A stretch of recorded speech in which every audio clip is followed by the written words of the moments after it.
All right, everybody, what is going on out there? It is Wednesday night, and that means this is Wrestling Outlet. Oh yeah, that's right. We're here. Folks, I am Boxman. What is going on? Smark, uh, I'm just kicking this bad boy off. Smark will be coming along in a little bit. He just gotten home a little while ago. That didn't want to rush him.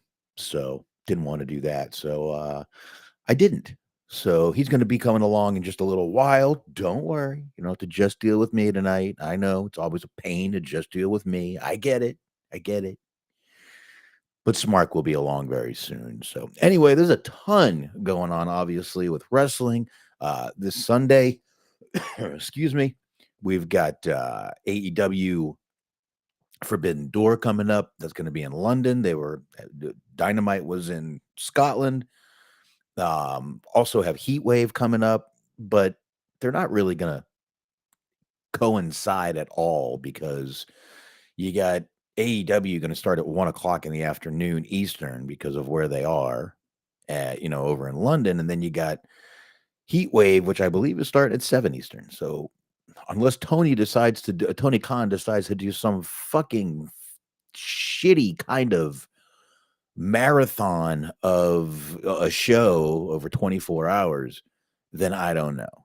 I don't know. And yes, hello, you. Hello, Larry Luke. What's going on? Smart showing up late. Yep. Yep. Showing up's late. I don't mind a Smart showing up late. He messaged me. He let me know. It's all that matters to me. As long as he lets me know, that's all that's really all that matters with me. And he did. So no big deal at all. But that's fine. Like I said, we got a ton to get into. He'll be along shortly, as usual. So that's not a problem. He's usually only 1 or 2 minutes late to the show, and that doesn't bother me. That's like barely being late. I don't care about 1 or 2 minutes, but that's usually all he is. Not really any big deal. Not a big deal at all. But I'm gonna try to stall a little bit, but we have a ton of stuff to get into tonight. Obviously, we're gonna give our predictions. We're not gonna maybe I don't know. We'll see how it goes. Maybe we'll do heat wave predictions. Probably not. We will definitely be doing Forbidden Door predictions tonight. Obviously, we're going to be talking about a little announcement that Naomi had though over on Monday, which kind of changed a little bit of plans for some people. We'll be talking a little bit about all kinds. No, true Packers fan. did Smark break out with Boxman's Mexican housekeeper? Yes, both of them are on the run right now. They're fugitives in my eyes. But yeah, we're going to talk a little bit about this new Peacock and ESPN deal with WWE and TKO.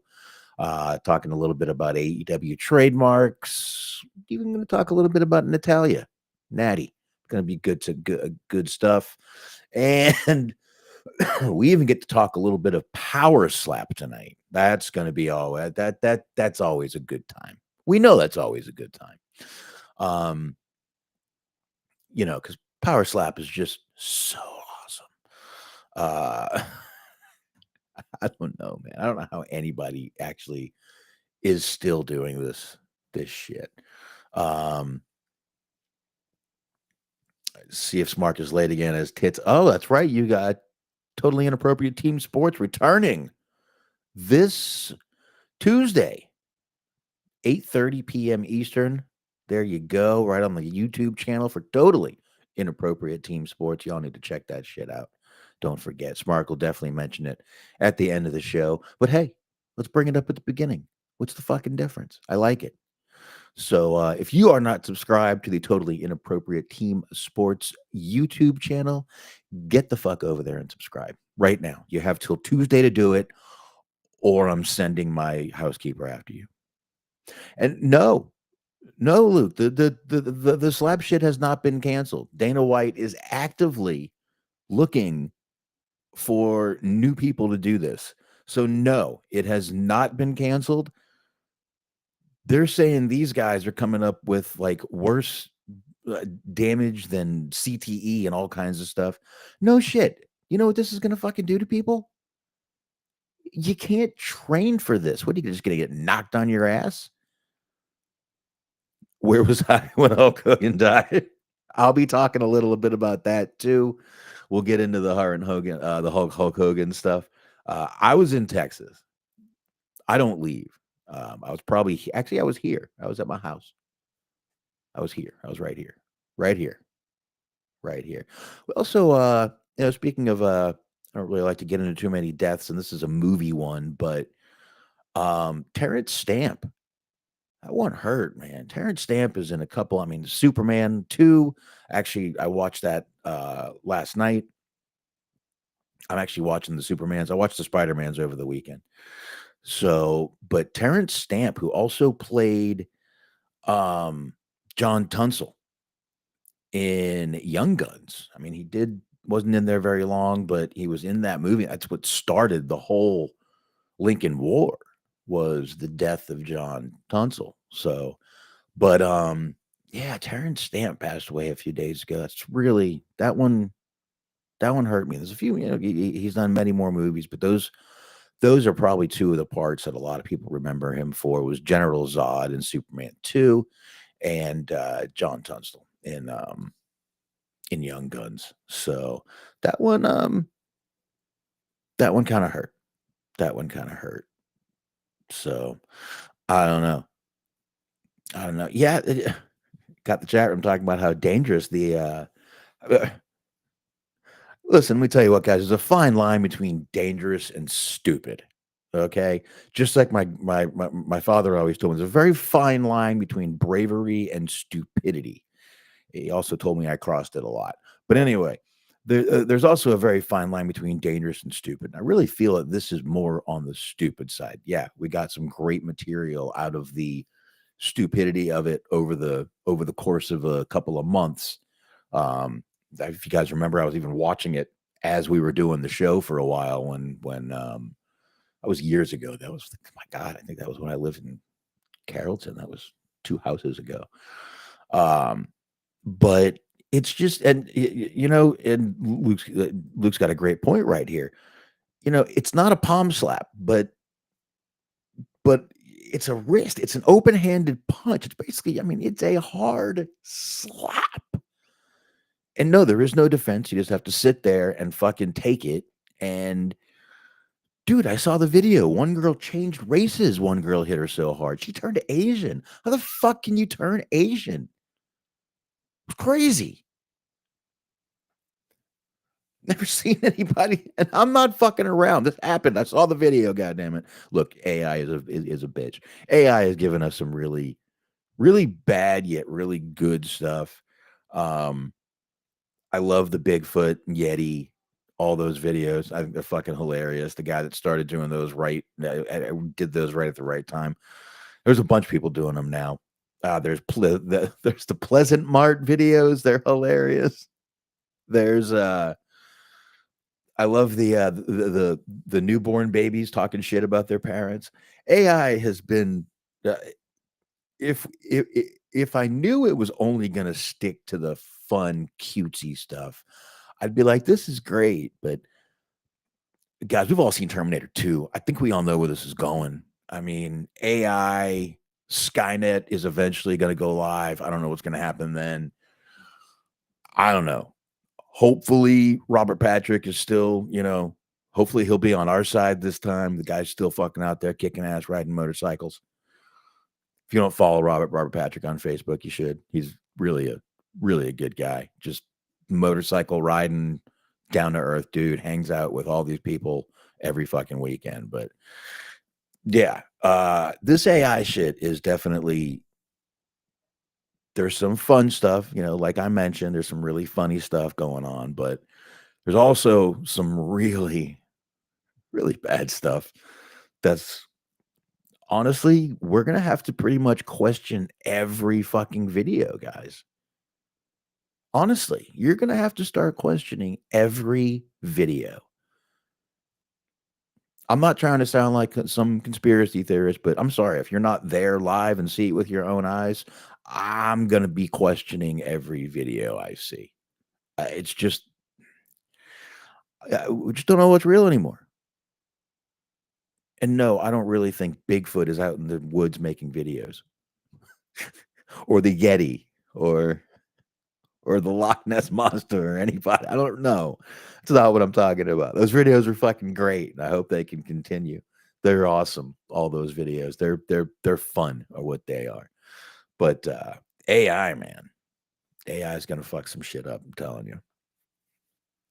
Telling you.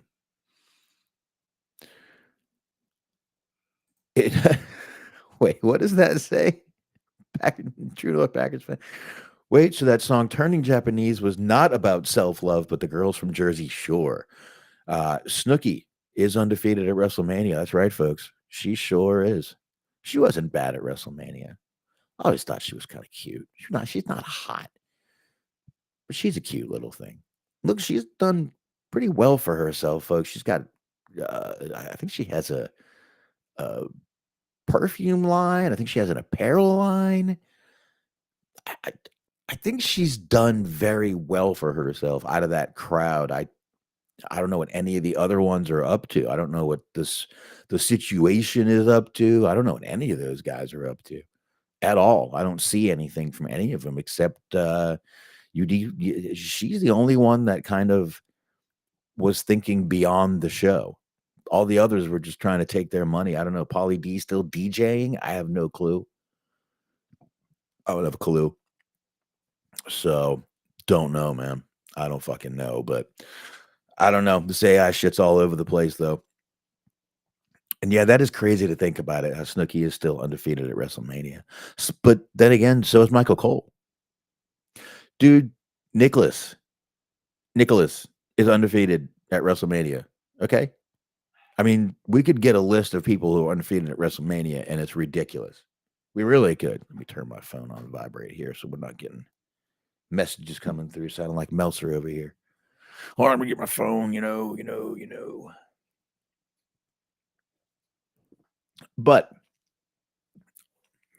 I'm kind of rattling on here. I told y'all I was gonna stall a little bit. But why don't we do this? Since probably we're not, let's talk a little bit about, you know what? Maybe I'll do heat wave predictions while I'm waiting on Smark. I could do that. I could do that real quick for you guys, if that's all right. Well, yeah, only a couple people in the chat right now. Go ahead and do that real fast. It's only 6 matches, and it'll be pretty quick. I don't really follow NXT. We all know that, so it'll be quick. You know, let me share the screen like I usually do. I got a picture for the other one, but this one I don't. So let me share my screen with you guys. NXT Heat Wave. Let's see how that looks here. I can see that. Maximize the screen. All right, here we go. We'll enter full screen. Now we can do this. Okay. Actually, let's not enter full screen. You guys probably want to at least maybe see me a little bit. Let's put me up here a little bit. There we go. Right in the corner. That's where I want to be. All right. Now we can get this bad boy full screen again. Here we go. So we have, I put it full screen and I don't see me. All right. So let's go from the bottom up here. No, let's go from top to bottom. That's fine. We'll go from match 1. We've got Jordan Grace versus Blake Monroe. Blake Monroe is the former Mariah May from AEW. Looks like they're giving her a nice little push over here right now. Good idea. She's new. She's worth it. I would say definitely a good idea. And this is just a singles match. Neither one has a title right now, so would you not want to just get Blake Monroe a win? And everyone's saying Jordan Grace is ready to go to the main roster, so let's give Blake Monroe a win here. Let's do that. I like that idea. I don't know why, but I do. We've got Hank and Tank. Hank and fucking Tank. This is like 2 guys from the high school football team. You got Hank and Tank. They play for Central. Yeah, we got to take on fucking Southeast this weekend. Yeah, go Central, Hank and Tank. What the fuck is going on? This is a tag team match. This is for the NXT Tag Team Championship. Again, Hank and Tank versus two members of Dark State. Um, so let's see. Right now, Hank and Tank are the champions. Let's just go with them to retain. Let's do that. Let's go with Hank and Tank from Central to retain so they can go against Southeast this weekend. JC Jane versus Marsha Slamovich versus Ash by Elegance. Don't forget, this is kind of a TNA, the NXT program. This is a triple threat match. It's for the TNA Knockouts World Championship. JC Jane right now is the Knockouts champion. And unless something's changing, this, I hate to say it, but this partnership is looking a little one-sided also, folks, if you haven't noticed. Not as bad as the other one, but it's still looking a little one-sided. Not as bad as AEW, but it's still looking a little one-sided, in my opinion. Just saying, I don't see any of their people as the NXT champion. That's all I'm saying. That's all I'm saying. Man, why don't Masha? I'm going to go with Masha Slamovich to win. I think they bring that title back to TNA. All right, that's what I'm going to say. Jada Parker versus Kaylani Jordan versus Lola Vice, a triple threat match to determine the number one contender for the NXT World Women's World Championship. Women's Championship, sorry. Jada Parker, Kaylani Jordan, Lola Vice. I'm going to go with Lola Vice. I am. I'm going to go with Lola Vice. We've also got another match here. We've got a mixed tag match. Chelsea Green and Ethan Page. Alba Fire and Piper Niven will be down there versus Tyra May Steele and Tavon Heights. So mixed tag. I saw a lot of people, speaking of Chelsea, I saw a lot of people giving her some shit for being in a Darmon video. And fuck that. That's work, dude. If she got paid, who gives a shit? Yes, they're stupid. Yes, I've seen them. Yes, I follow. Sometimes they're interesting. Not usually. But every now and then you get a good one. You know what's going to happen. You always know what's going to happen. They're very predictable. But who gives a shit, man? If she got paid for it, make your money, girl. Make your money. And people making fun of her because she had a job in Kissimmee in Florida at one of the parks, the theme parks. Like that. Again, make your money, girl. Make your fucking money. And I believe Chelsea and Ethan Page are going to take the victory here. Last we have Obafemi versus Javon Evans. This is a singles match. This is for the NXT championship. Right now, Obafemi is the champion, and I believe he will remain champion coming out of this match. So there we go. There we go. At least we knocked that out. It was something at least we could get done there. So we can stop sharing that now. But yeah, so there's NXT Heat Wave, folks. See, I didn't lie. I said me and Smark aren't going to talk about it. Just me. I'm the only one that talked about it. So that wasn't a lie. It was a little bit of a fib, but not a lie. All right. All right. Let me go ahead and get this going.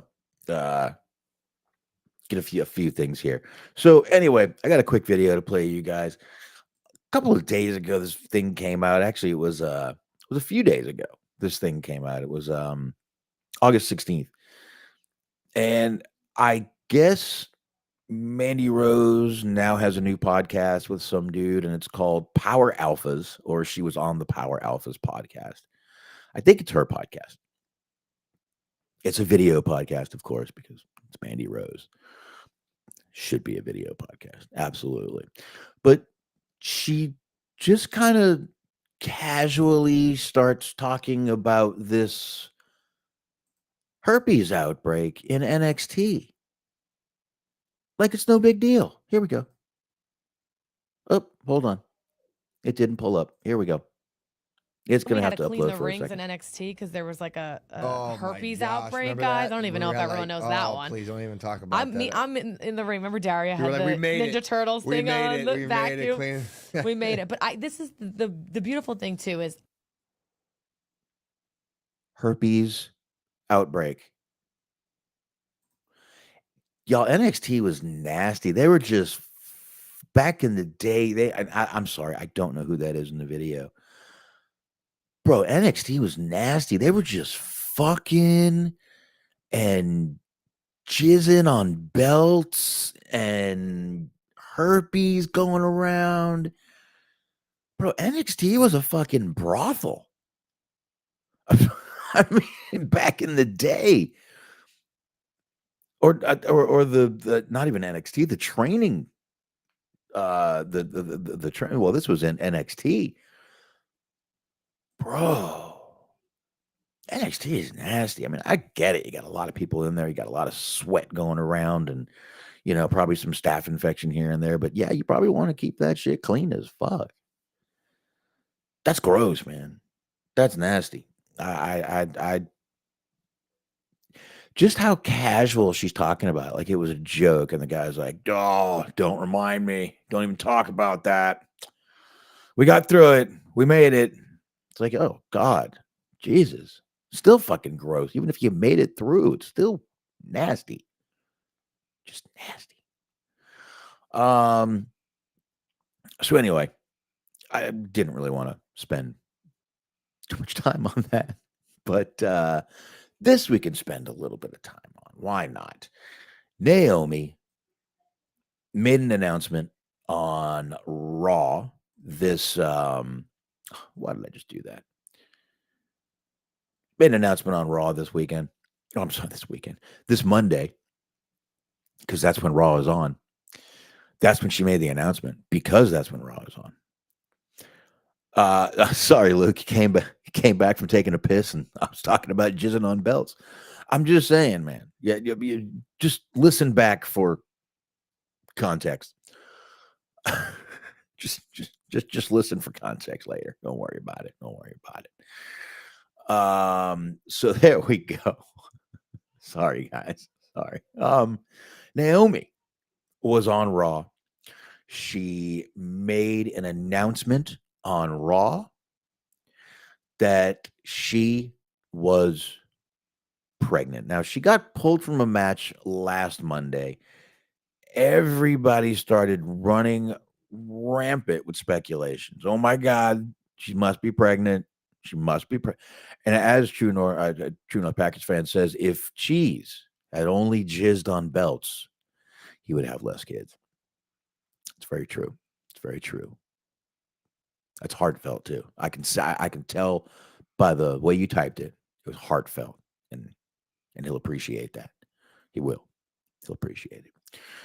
So everybody was speculating, I'm not hearing about any injuries. So, oh shit, Luke said she's found her too. No. This is Jimmy. This was Jim. This was old Jimmy. He did all the work here. I mean, I wouldn't blame Cheese, but I'm just saying this was Jimmy.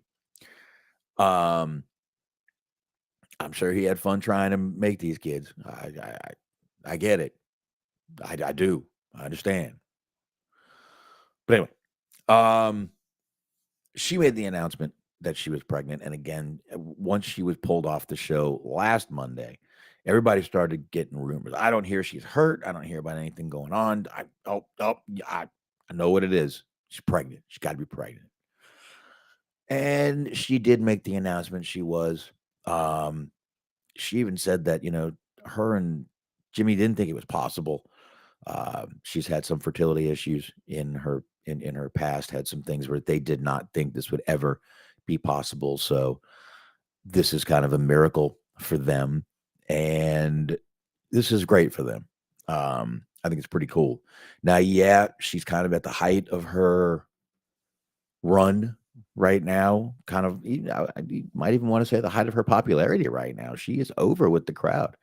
I mean, her and you know Mercedes Sasha were released a while back. They brought her back, and she's done great since. Absolutely great. So good for her. But she did announce she was pregnant. She did announce that she was going to have to vacate the title, and she did. But as she said, good news is the bloodline lives on. There you go, folks. Another one in the bloodline. I wouldn't doubt it. I wouldn't doubt it. I would not doubt if, you know, hopefully I'm still alive 25 years from now and the bloodline is still going. I'd only be 75. It's possible.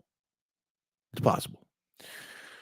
So I hope I'm still alive. I hope the bloodline is still going. And that would be awesome to see their kid in it at that point.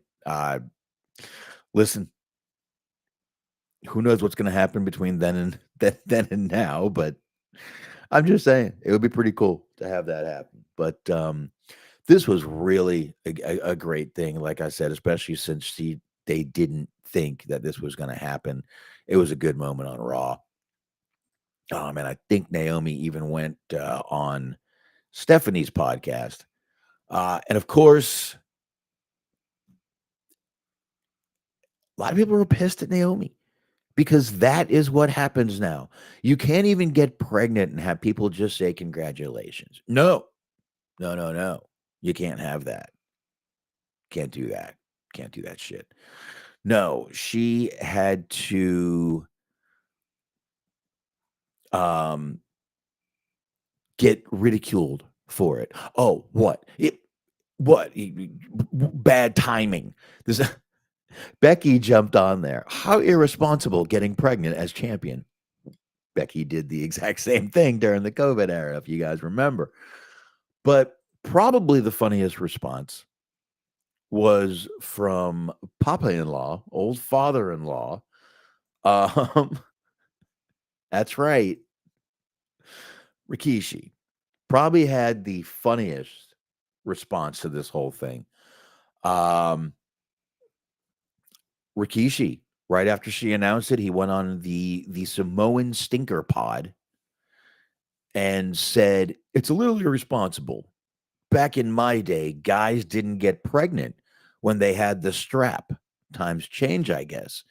Now, folks, I just want to preference this by saying I am not a biology professor, and I know what I'm about to say can be very controversial nowadays, especially. I know it's going to be. I know it. Once again, I am not a biology professor, but I don't think it's the guys that get pregnant. Someone needs to let Rikishi know. Maybe send him a text, maybe a tweet, go on X, maybe a DM. I'm just saying. Now, I don't know. Maybe he knows one of the guys did get pregnant when he didn't have the strap. I'm just not. Luke says, read that again, Rikishi, but slowly. The way he says the strap here sounds like it's a disease. Oh no, people didn't get pregnant back in the day when they had the strap. That shit was so bad. No, you couldn't do that. Like it was AIDS or something. Oh, Smark would be dying to play a clip right now. Y'all know it, but one of at least three. But yeah. Once again, it's a little irresponsible. Back in my day, guys didn't get pregnant when they had the strap. Times change, I guess. So once again, I know it's controversial now to say guys don't get pregnant now or then, with or without the strap. So yeah.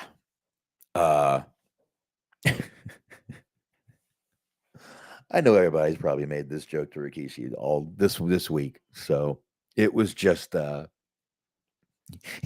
my turn. So I figured I would jump on it. Wait, True North Packer. No, no. I'm not sure what person we're talking about is a trans athlete. I don't know. I don't know. I don't think I mentioned Nyla Rose or anyone like that. Pimpinella? Did not mention Pimpinella. I saw that. I saw Pimpinella this weekend. But yeah, Rikishi has been pretty vocal with a lot lately, especially the treatment of, I believe it's Jimmy, the way they're using him. I don't know if it's a treatment. I mean, I think he's having the best run of his life, no matter if he's got the strap or not. But hell, what are you going to do now? What are you going to do? But anyway, I say congratulations to them. There's a video of Jimmy in the back reacting. Very good video. He looks very excited. Look, like I said, it's for a lot of couples. This isn't just, you go, you bang. Oh no, we're pregnant. Some couples have a very hard time, and everyone knows this. You guys are very smart out there, and I know that. A lot of couples just have a very hard time. And when you don't think you have a chance and suddenly this miracle comes along, trust me, I've got 3 of them. I've got 3 little miracles. And, when it comes along, and especially if they've wanted to be parents and it seems like they have, this is great. This is a really good thing for them. And I am extremely happy for them. And it looks like we've got the man, the myth, the legend, the returning, almost here. Where's he at? Where's my man? There he is. Smark is back, folks. There he is. What's going on, man? Hello, what's up? And hello to you, sir. All good? Everything good? Mm-hmm. How about you? No, it's good. That's good. I know there was some flooding out your way a couple weeks ago. I want to make sure everything's good. Yeah, no problems with the floods. There was an active shooter downtown at the local campus, UTC, earlier this afternoon, so that was neat.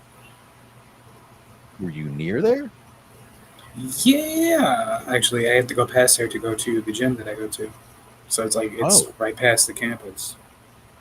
Yeah. I mean, obviously you're okay. But I mean, did you get caught up in anything? Have to be held back or anything? No, there's a lot of police, like a lot of police. Ultimately, nobody got hurt, and they didn't end up finding anybody, as far as I know at this point. But okay, well, that's kind of wild.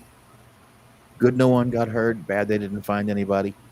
But I kind of I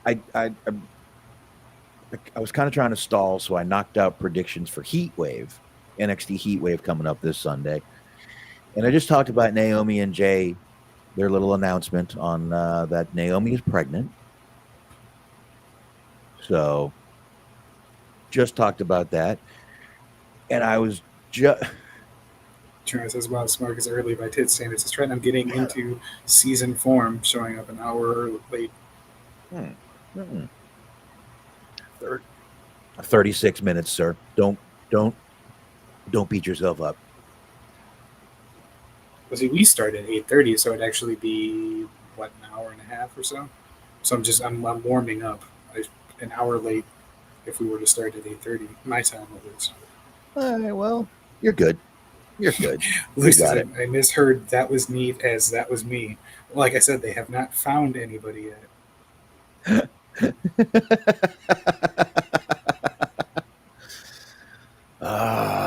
Smark out there shooting up colleges again.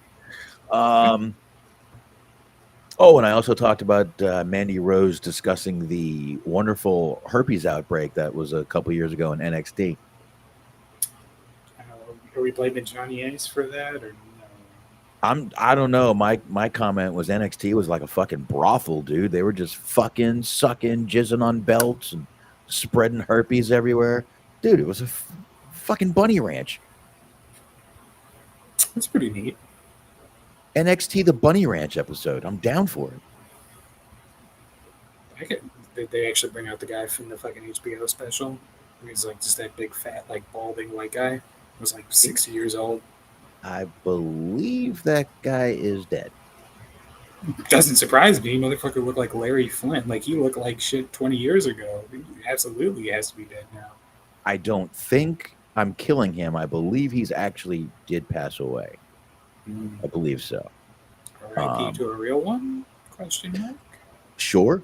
You can go with that. Not a problem. That show was wild. Because there was Bunny Ranch. There was what was it called? Like the Bunny Ranch or whatever. I forget what the name of the show was called on HBO. They had that one. They had Real Sex, which is like the absolute least likely thing you could possibly want to like try to turn on if like you were a teenager or like and you were trying to get one off. Like that is not at all. You would think it would be the show for it, but it's usually always like the most gross, disgusting, unsexy things possible. Yeah, it's like I remember that. Like they always show like special. It's always like little pieces, like how they would do like vignettes and shit. It'd be like fucking a woman like pissing on some guy's kneecaps, and then like a cartoon that isn't even remotely funny or interesting or sexy, and then like a story about a guy who like fucks tailpipes of cars. Like it was always the grossest shit. It was like nothing about this is cool. Like you'll see way better shit just like on Cinemax or just like staying tuned to HBO and seeing like whatever movie comes on afterwards. Oh, they want me to pull up that photo of Vince McMahon from last week. You know what? I can get that real quick. I think I saw the one where he looks like he's like already dead, like somebody reanimated a corpse in a video game. Yeah, I'll pull it up real fast for everybody, just so it's everybody knows. Percentage of old NXT crowd was used to pull it to. Let me try that again. What percentage of the old NXT crowd used to pull it to Chad Gable? That's an interesting question. Oh, that's a perfect one. Here we go. Let me pull this picture real quick. Let me save it to the desktopy. 17% is going to be my guess. Ooh, that is a very specific amount. Very specific amount. Well, there's not a lot of female fans for NXT, but there's a lot of people who are really into being able to do arm bars properly. So who knows? There we go. There's the Joker right there. He looks like the Joker and the Penguin and Cruella de Vil mixed together. If he grabs his herpes and gets his mustache back, he could like do a Gomez Adams thing. Wednesday's on Netflix now, so it's like it's relevant, I guess. Dude, I might have put him in instead of Louis Guzman. Now I like Guzman. NYPD Blue alumni. He played James Martinez's father. Well, I like the guy. Luke says he's going to go higher with the Gable percentage. Tell me this is not a photo of an elderly Asian woman. Well, I can honestly say it's not because it's Vince McMahon. But close. Asian women hold up better than whatever is going on right here in this photo.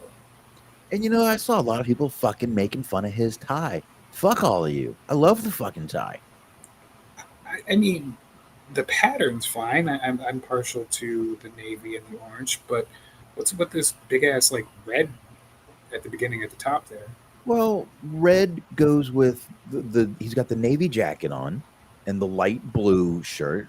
Red or blue or gold goes with it. All three colors go with it. It is not a dark blue, gold, and red. I fucking love the tie. The colors of the tie itself clash, though. I'm not digging that. I'm gonna go with the internet. I mean, the very top, the weird red. I don't like the red paired with the blue and the orange. It's just not. It's not good. I don't know. You just see Vince as the kind of guy who says, "I want it red right here." What color? Slaps the guy. When that dries, that color.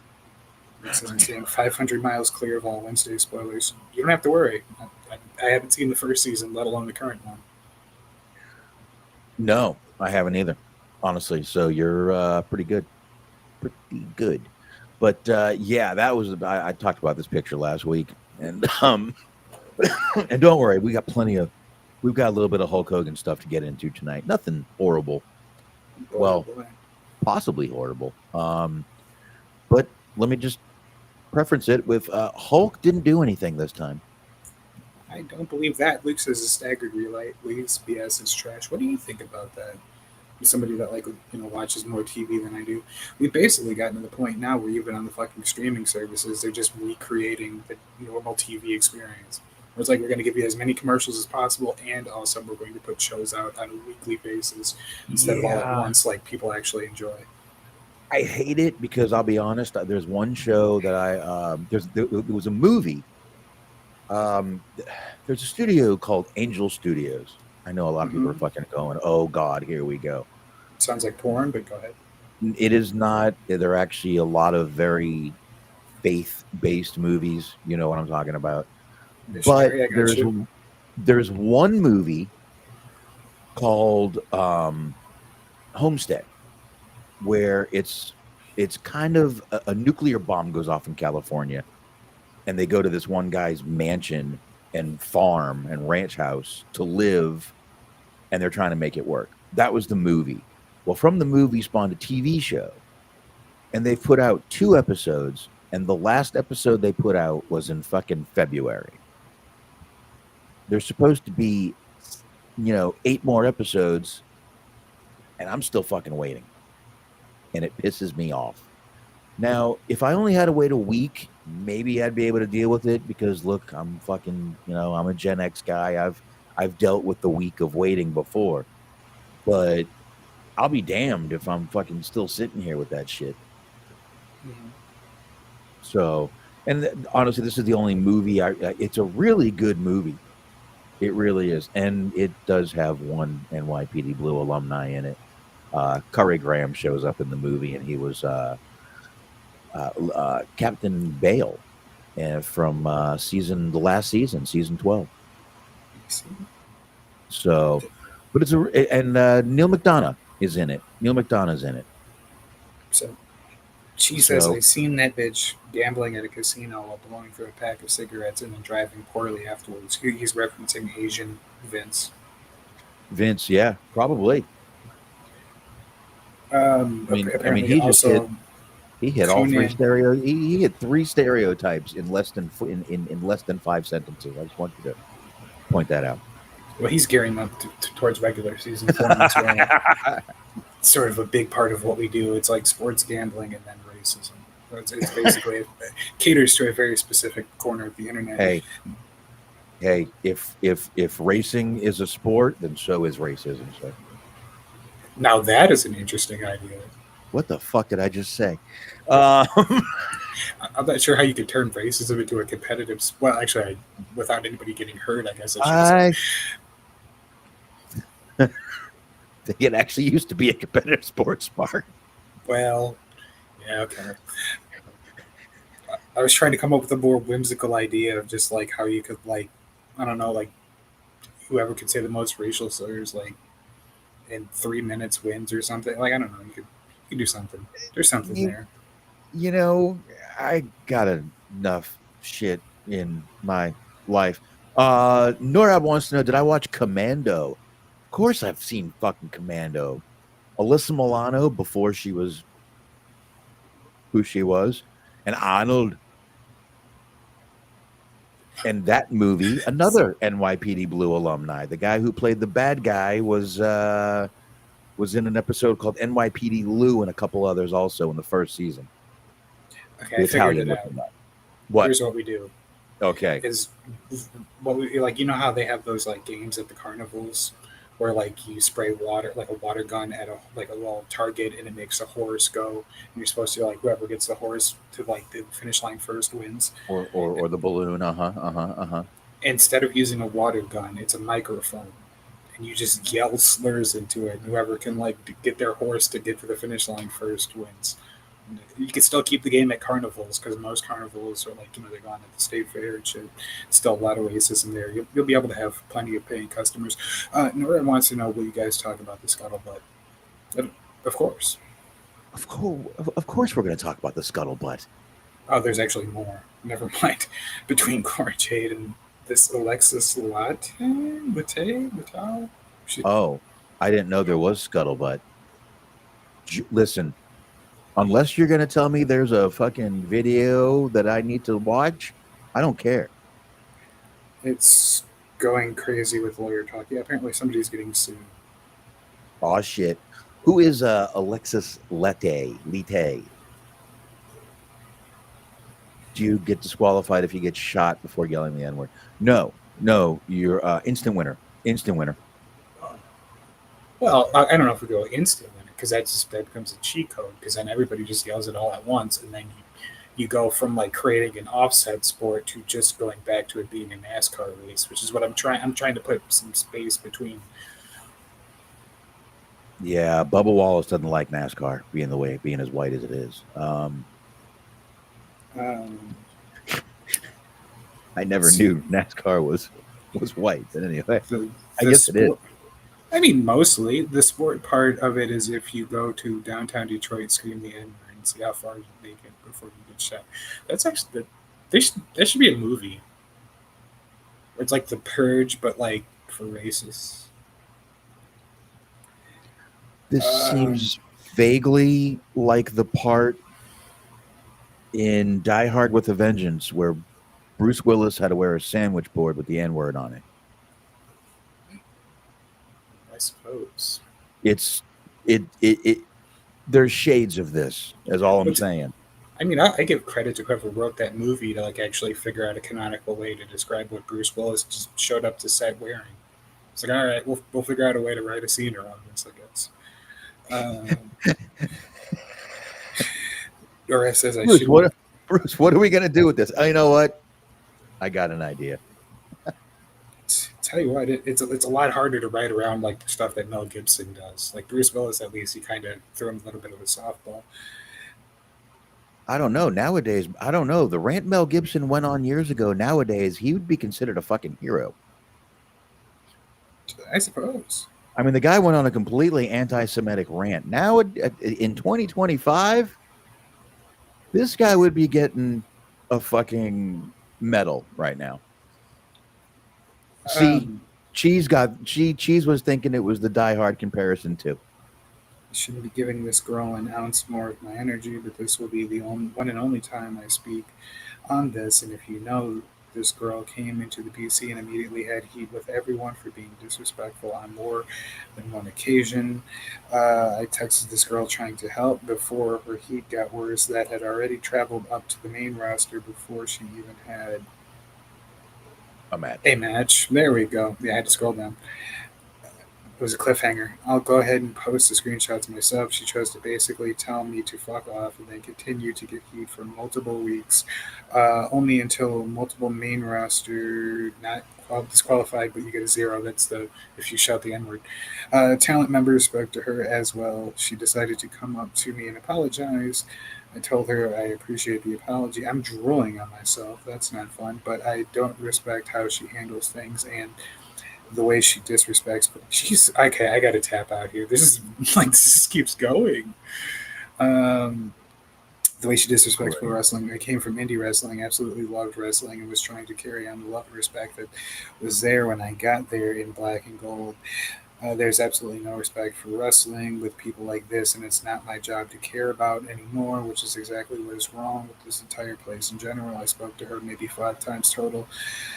Blunt to a fault, sometimes yes, but bullying is crazy. That's apparently the diatribe that Corey Jade went on.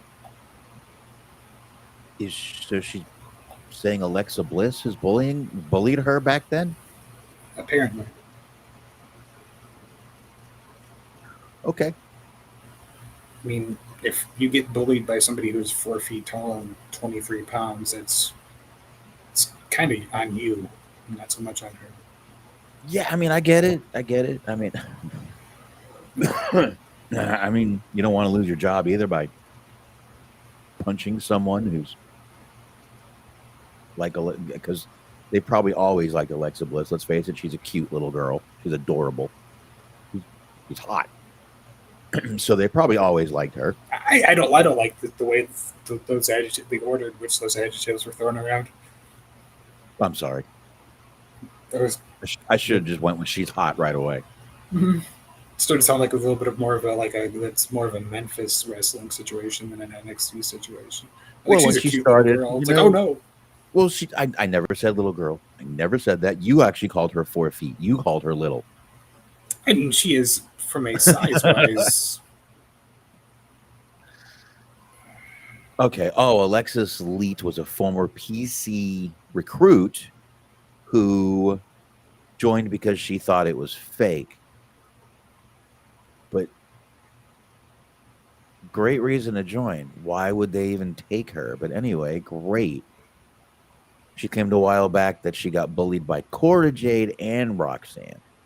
Okay, so Alexa Bliss wasn't even in this. She's still hot. Anyway, let's move on. All right, we just talked about Rikishi. Here we go. Was that me or you? That was you. Me? I mean, you were talking about Rikishi, yes. No, I heard a bell, like a email bell. Yeah, it would have to be you then. I don't have any email open. Nor do I. I did just get an Amber Alert, though. San Antonio. Suspected in a white Dodge Caravan. Jesus. 3-year-old.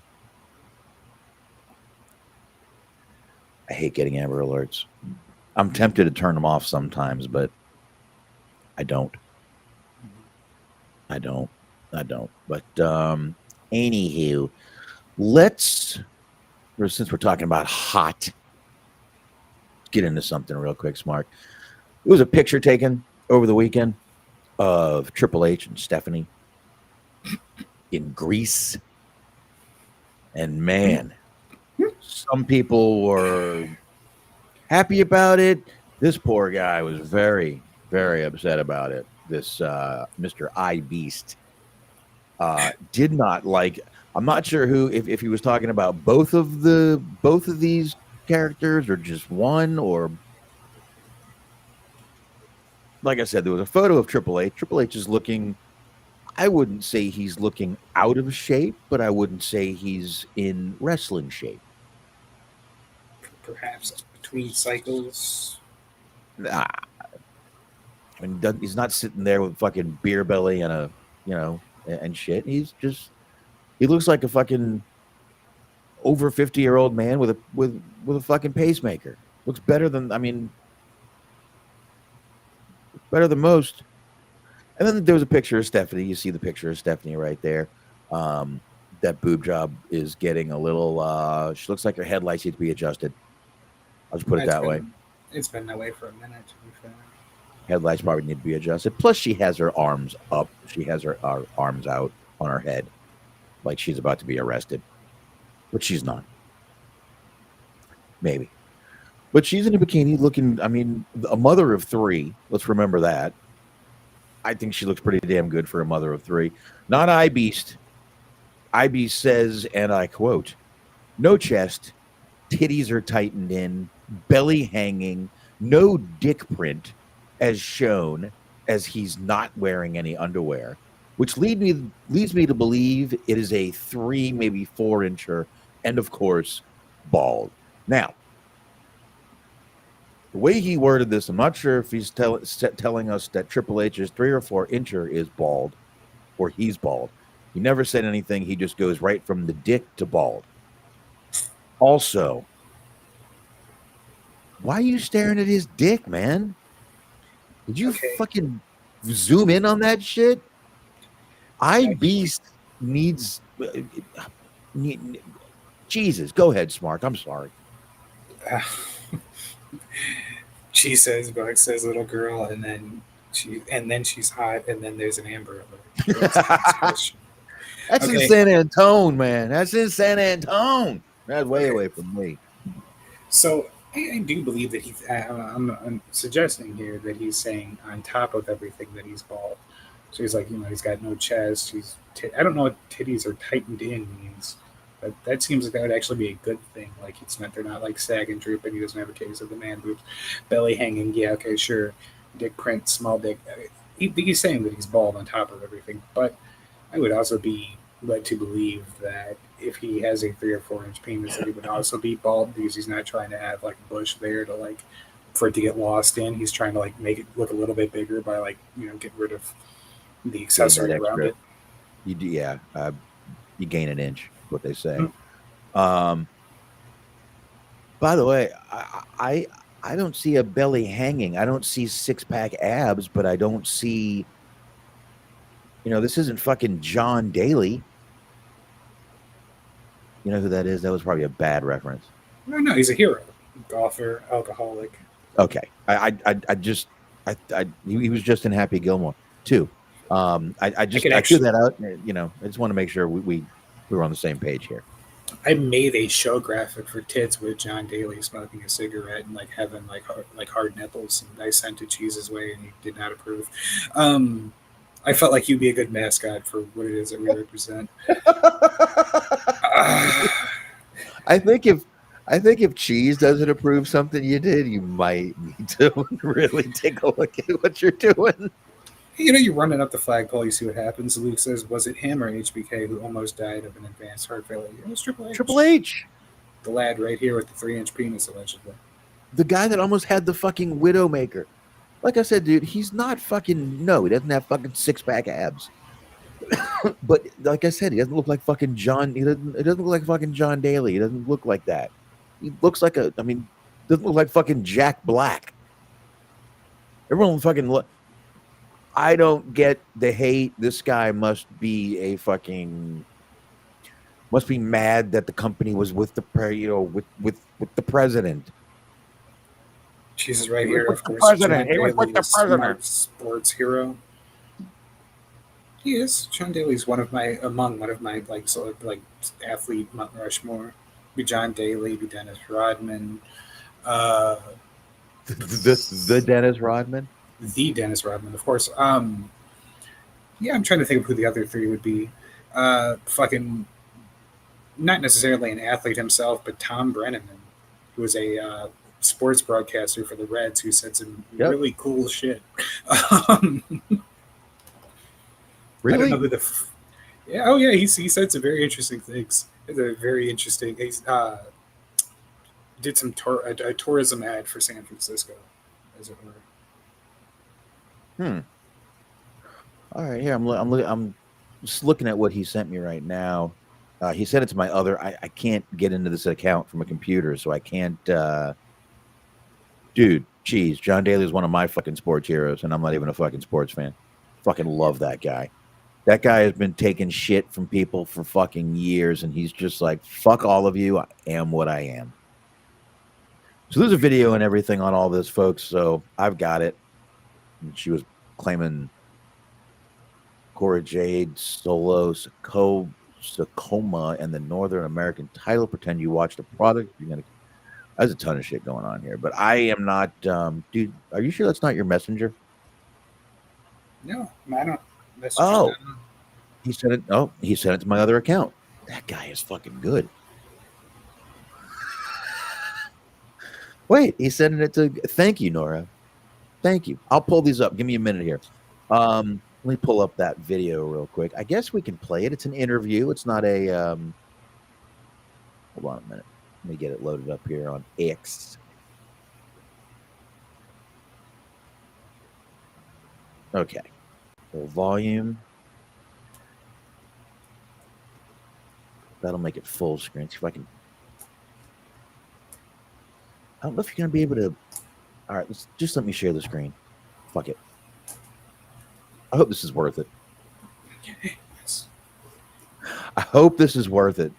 What I'm wondering, the more that, and I saw the tweet before you played the video. I saw the thing about the guy making fun of Triple H. It's one of my favorite tweets of all time, just for the amount of detail that he went into breaking down the photo of just somebody's beach vacation.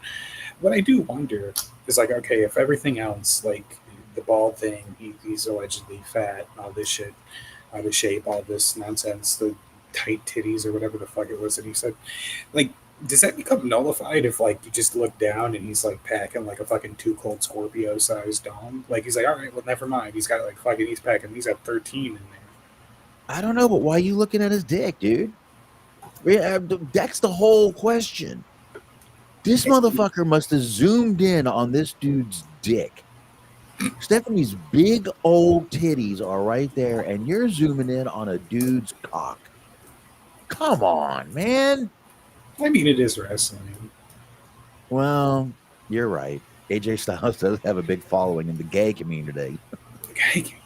The gay community. All right, you can play that clip now. I'm done. Well, now that you let us into it so eloquently, Smark, I will definitely play it. I appreciate you, sir. Sorry. Let's see. Okay, everybody thinks I hate her. I don't. She actually helped me with a few of my moves, and I think she's a really sweet girl. I think. No, but she was friends with this girl named Cora Jade, who was really mean when I was there, and was one of the main bullies that I had to deal with. Not on script, just in No, in real life. I was like so confused what was going on. I was like, why do we have beef? It's because one time, it's because she texted me and told me to do something, and I told her I wasn't going to do that respectfully. And she... What was it? What did she ask you to do? She asked me to take down a TikTok, and I was like, no. What was a TikTok? It was like, this is what I did at work today. And she's like, you're exposing the whole industry. She was butthurt that, like, she couldn't control me, and so then she wanted to, like... Did she have any right to control you, though? Slander. No. Like, she... was your boss or no, she was my colleague. Like, she'd been there longer than me, of course, and like, but there was no reason why I would respect her because she didn't do anything to be respected. You know what I mean? Like, she didn't come introduce herself to the new people. She didn't make it a safe place to ask her questions about moves. Like, do you know what I mean? She didn't offer to stay after an extra ring and help people. We would go up to her to shake her hand and introduce herself, and she'd literally turn away from us. Like, no, like, she was just a mean What was her person. name again? Her name's Cora Jade.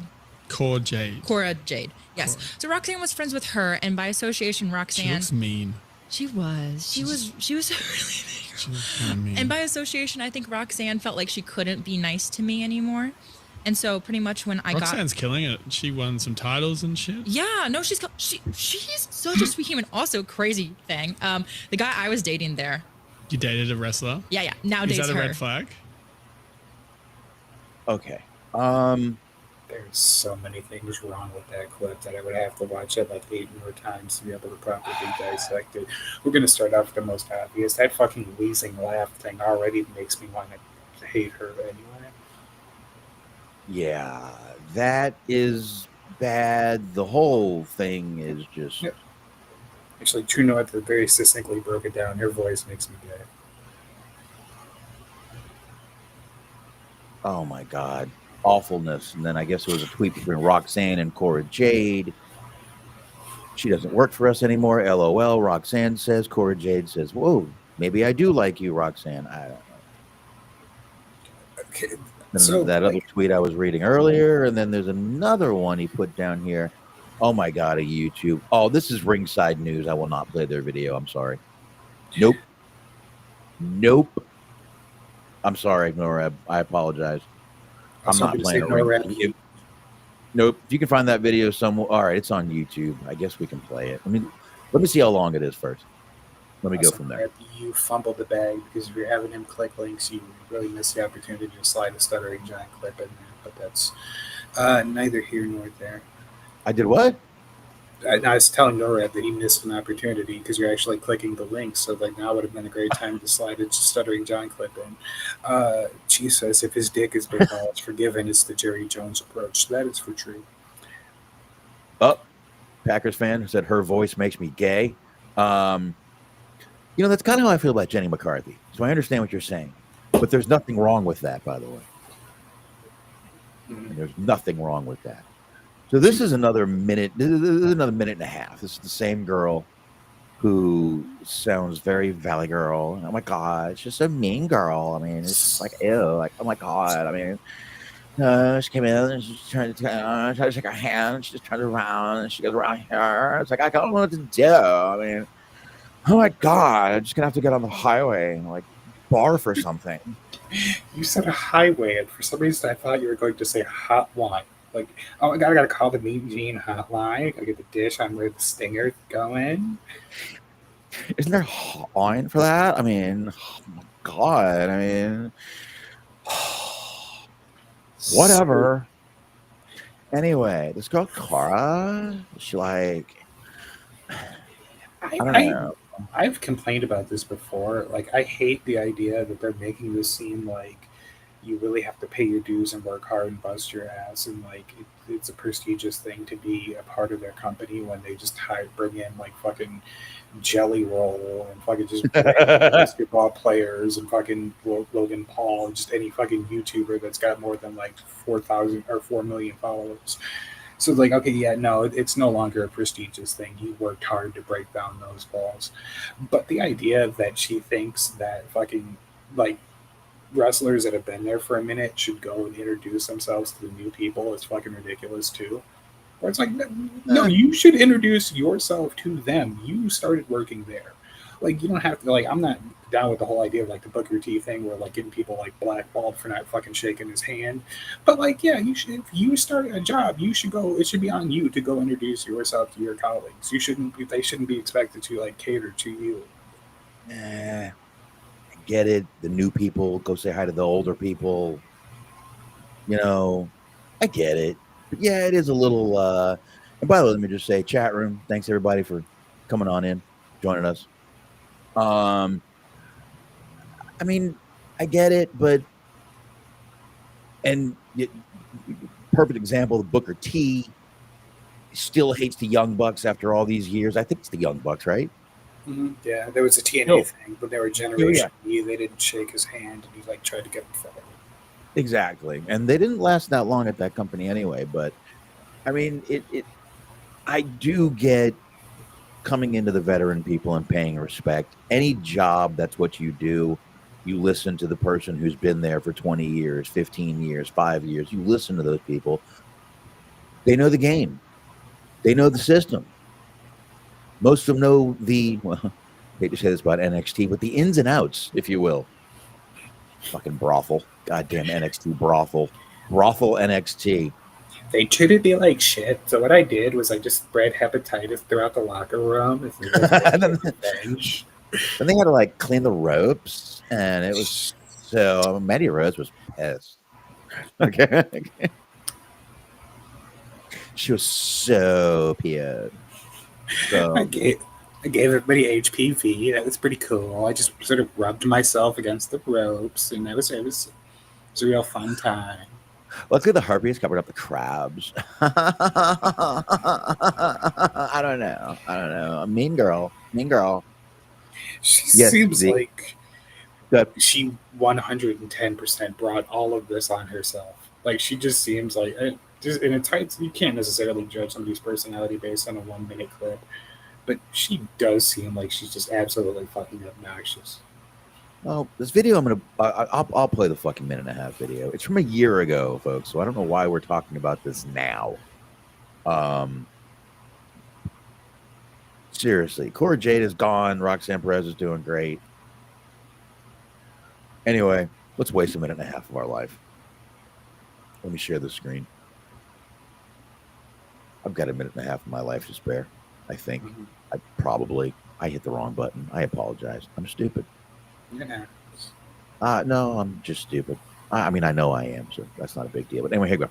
Y'all, we are not carrying any baggage into 2024, so let's go ahead and address this. Clearing the air about what's going on. These are some of my previous coworkers that commented on a fan account that was making fun of me to also join in on, I guess, the fun for them. The first comment is by NXT's mental health advocate. I'll let you all create your own thoughts on that one. I really wanted to wait until I was ready to talk to you guys and let you know that I wasn't with NXT anymore instead of having someone else tell people and then I go viral on Twitter, but can't always control other people's actions, can ya? So I'm not with the WWE anymore. I'm eternally grateful for my time there. I learned a lot, met some cool people, and had some fun. And if you want some more tea, go to my YouTube channel because I know you guys want some tea. But for right now, I'm just going to continue to be grateful and excited for the next chapter, which is going to be acting. And I'm so blessed to have people in my... You know what? I'm done. I can't even finish the last 30 fucking seconds. I'm sorry. She is... You know why she was fired? She is an annoying fucking girl. I'm not even going to call her a name. She is an annoying fucking girl. Oh my God. That voice, that is, that You know what? He's right. That voice might actually. I think Packers fan is right. Is her voice might actually make dudes gay. That Mhm. might be. If you're wondering what does it to some guys, that might be what does it to some guys. Some guys would prefer to literally take a cock in their mouth than listen to her shit for fucking one more second. You understand that?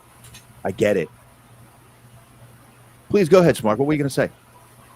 Just if she's gonna learn. She's gonna learn the hard way. If she keeps fucking antagonizing Latinas, that's not gonna work out well for her. That's right. That's right. Because we need every big booty Latina in this country we can get. God damn it. I just like the idea. Like I'm focusing on my next thing, which is acting, and it's like, who it got? What fucking? You're not gonna get a movie on Tubi. Like, Wait a there's minute. no way. That was from obviously the end of 2023. That's a So- fun idea, actually. Yes. Okay. Yes. It's been two Lily- years at this point almost. What's her name? Lily. Fuck, I forgot her name already. Give me your name, goddammit. Normal acting or mattress actress, says Lou. We'll find out. I got to go back up here and get her name. I got to go back up and get her name. Gotta go. Alexis Leet. Alexis Leet. Luke says Is a that her recording real of name? her is what apparently. Okay. Luke says She a was a recording of volleyball her player. is She was what a they volley- put in the water to turn the frogs gay. God damn it, I'll tell you right now, they're fucking frogs are gay. I've seen it myself. She's like the reverse of that conversion therapy. Let me tell y'all something. I got a bunch of MREs for sale here. Oh man, you guys are gonna love these things. All right, I feel anyway. like we went about this the wrong way. I feel like we should have tried to get in touch with Okay. her. We claimed that Okay. we were like a prestigious, like we could convince her that one of us is Chris Van Fleet. I guarantee you, she's not that bright. So you get her on, and we just like ask her a bunch of questions and see like how long it takes before we can make her cry. Listen, I can fake being professional as long as I need to. Mhm. All right. So since that video played at the end of 2023, she has a total of 4 credits as an actress. One of those includes NXT, so we're going to cut that out of there. It only says 1 episode. She was in a short in 2023, did 2 episodes in a short called Trickin' Ain't Easy. Let's pull up Trickin' Ain't Easy. It's produced by Eric Bischoff. Let's see. This looks a little racy. This looks like the picture of a bunch of black guys standing behind a couch. Anyway, there is no plot on IMDb for this movie. Let's see if we can get some sort of synopsis here.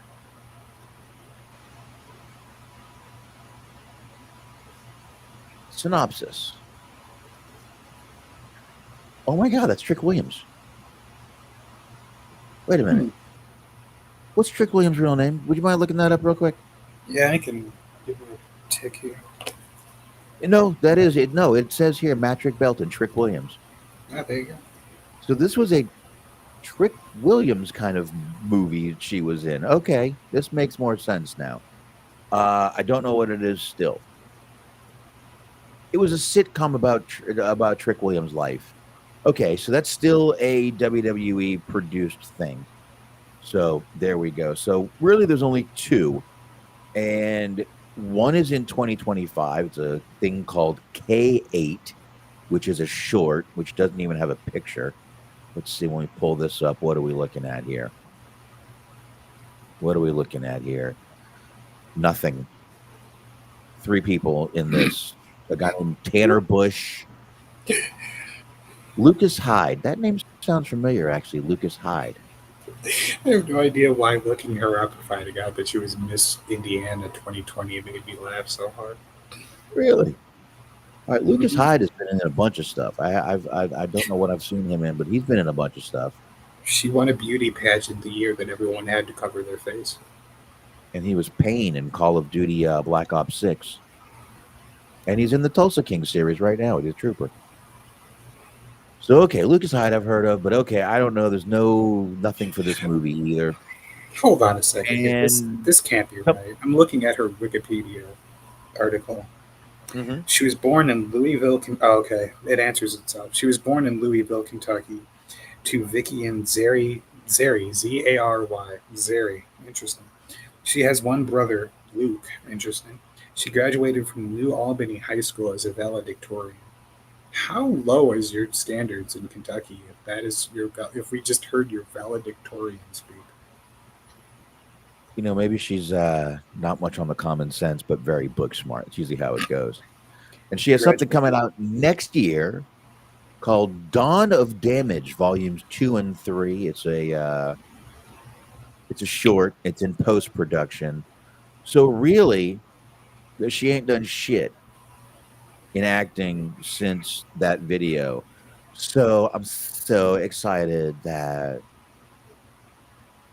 I'm going to be acting. Okay. Anyway. Yeah, I knew that little I knew cutting her video off early was going to lose us listeners, and it did. Okay. It happens. I knew the thing about guys would rather suck a dick than listen to her and shit any longer was going to lose us listeners, and it did. I think actually playing her audio recording was what did it.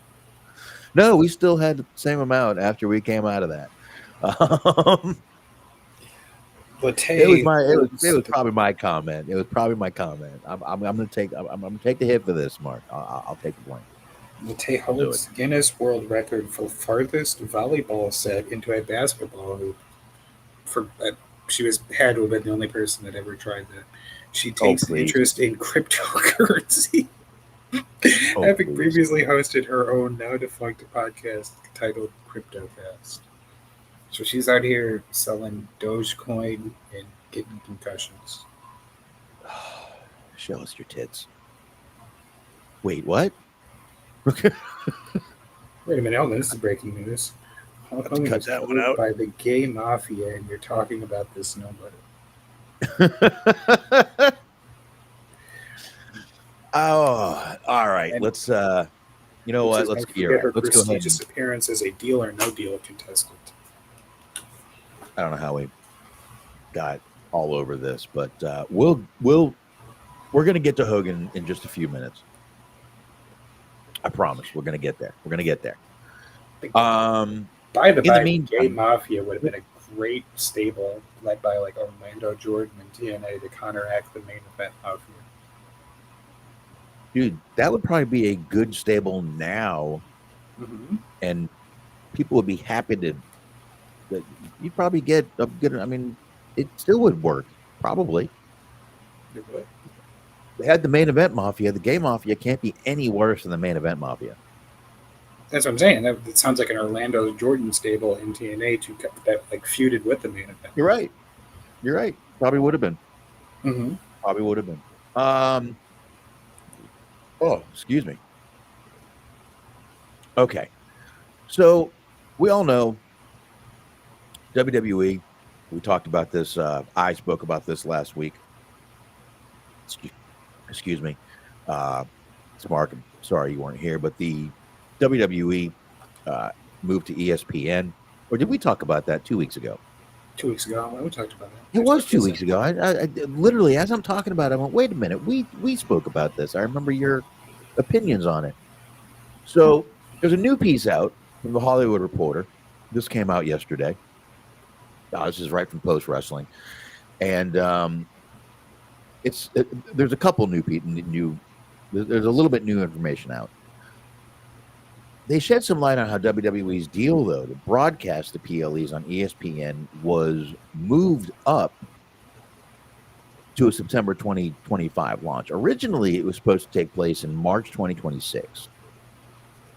But it was actually announced on Wednesday that instead it's going to happen on September 20th when the promotion WWE, is doing the show that we talked about on September 20th. We talked about them going up against AEW's programming. WrestlePalooza. Listen, the kids today are so into Lollapalooza. This is perfect for now. This is a perfect thing to do in 2025. I get it. Right, Smark? Actually, believe it or not, no, Lollapalooza is still doing good numbers. They were showing it on Hulu. I sent a message the other like a week or two ago that I was watching Korn perform at Lollapalooza. But wait, that was from now? Mm-hmm. No, it was this year. It was like I want to say it was like 2 to 3 weeks ago at this point. It was like Hold Korn. on. There's a lot of people that were there. Wait, you're telling me I can go on Hulu and watch Lollapalooza? Not now, but it was streaming. They don't archive the concerts because fucking copyright laws and bullshit. Yeah, but yeah, like Norrep said, it's an old ECW pay-per-view. Correct. It is, but it makes sense. It makes sense for WWE to do that shit. They own fucking. Now you got me wondering if I can. Oop! Wait a minute. Hold on. The new Mission Impossible is available. You could for sure find concert like footage from the festival this year on like YouTube and shit. There's people uploading full concerts. Not sure how interested you would be in seeing the Tyler the Creator concert, but you know, one's on there. No, I'm gonna look for that. Yeah, they do. They do pretty good numbers. I mean, it's like it's right there, and I think it's Grant Park. And like they get people. I did not know that. It just makes me feel super fucking old now, though, because like every one of the festivals is headlined by like DJs that I've never heard of before. No, I've got a no. The only one I can find here is a Jane's Addiction from a virtual Lollapalooza from 2020, which must have been the COVID era, which might actually be worth getting. I like Jane's Addiction. I'm gonna keep that up here too. I know another spot I can look for that. I don't need to do it right now. My ADHD brain has me doing that. But anyway, this was moved up, so they're gonna. So in other words, folks, the last PLE will be this September 20th on Peacock. This is it. This is the last it. The cock is gone. Oh, no. So I got to tell you, this sounds like one of two things to me. I could be completely wrong here.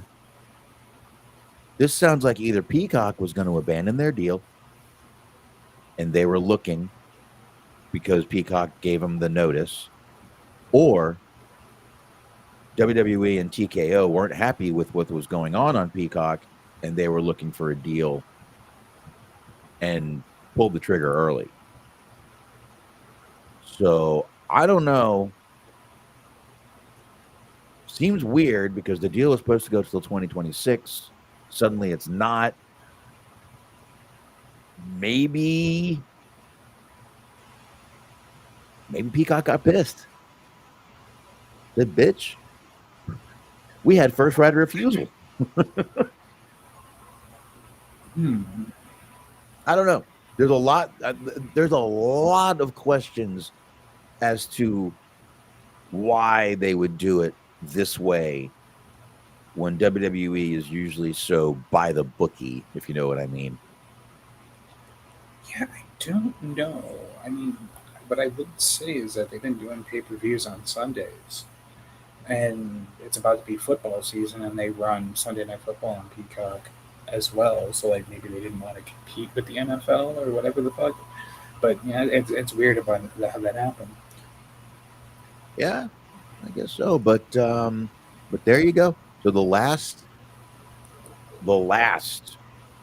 PLE pay-per-view, whatever you want to call it, is going to be on September 20th. So now, according to Meltzer, WWE felt that they've completed their quota for the PLE broadcasts on Peacock.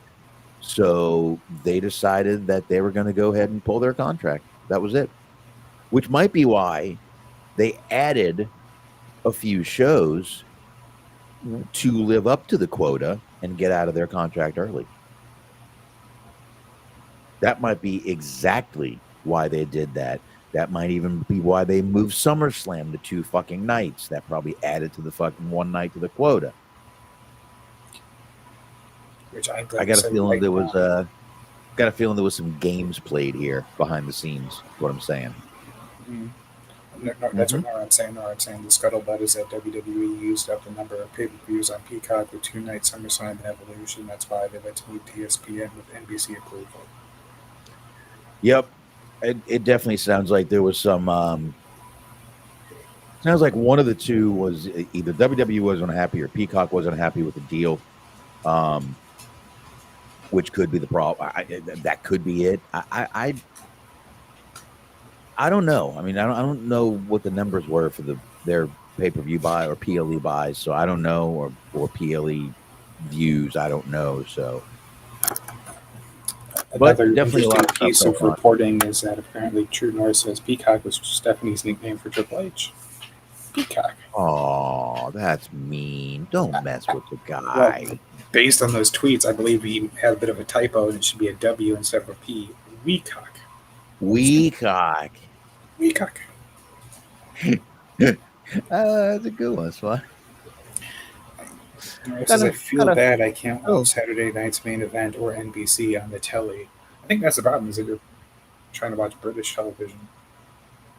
Yeah, that might be it. Stop trying to watch British TV. I mean, listen, I get it, but can't do it.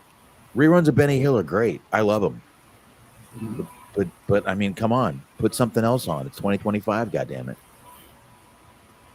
Mr. B. You know what? I thought I had the Hulk Hogan thing up here, but I don't think I do.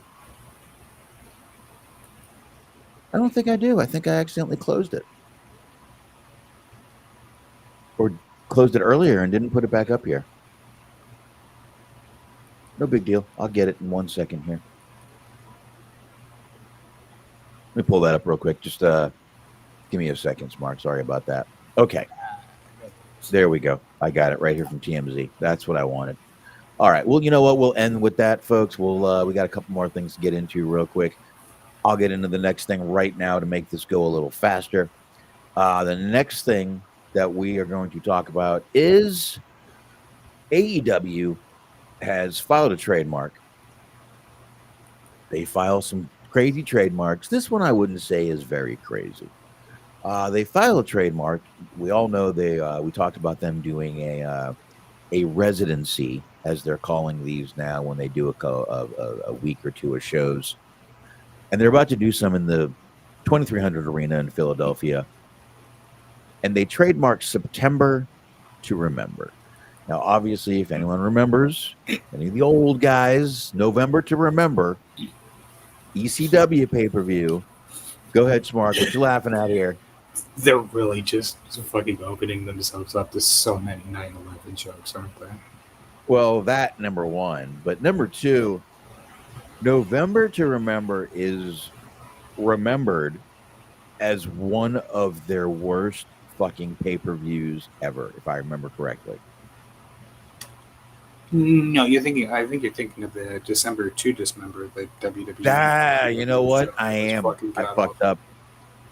fucked up. That is why I like when you're here, Smart. You are here to correct me. That's it.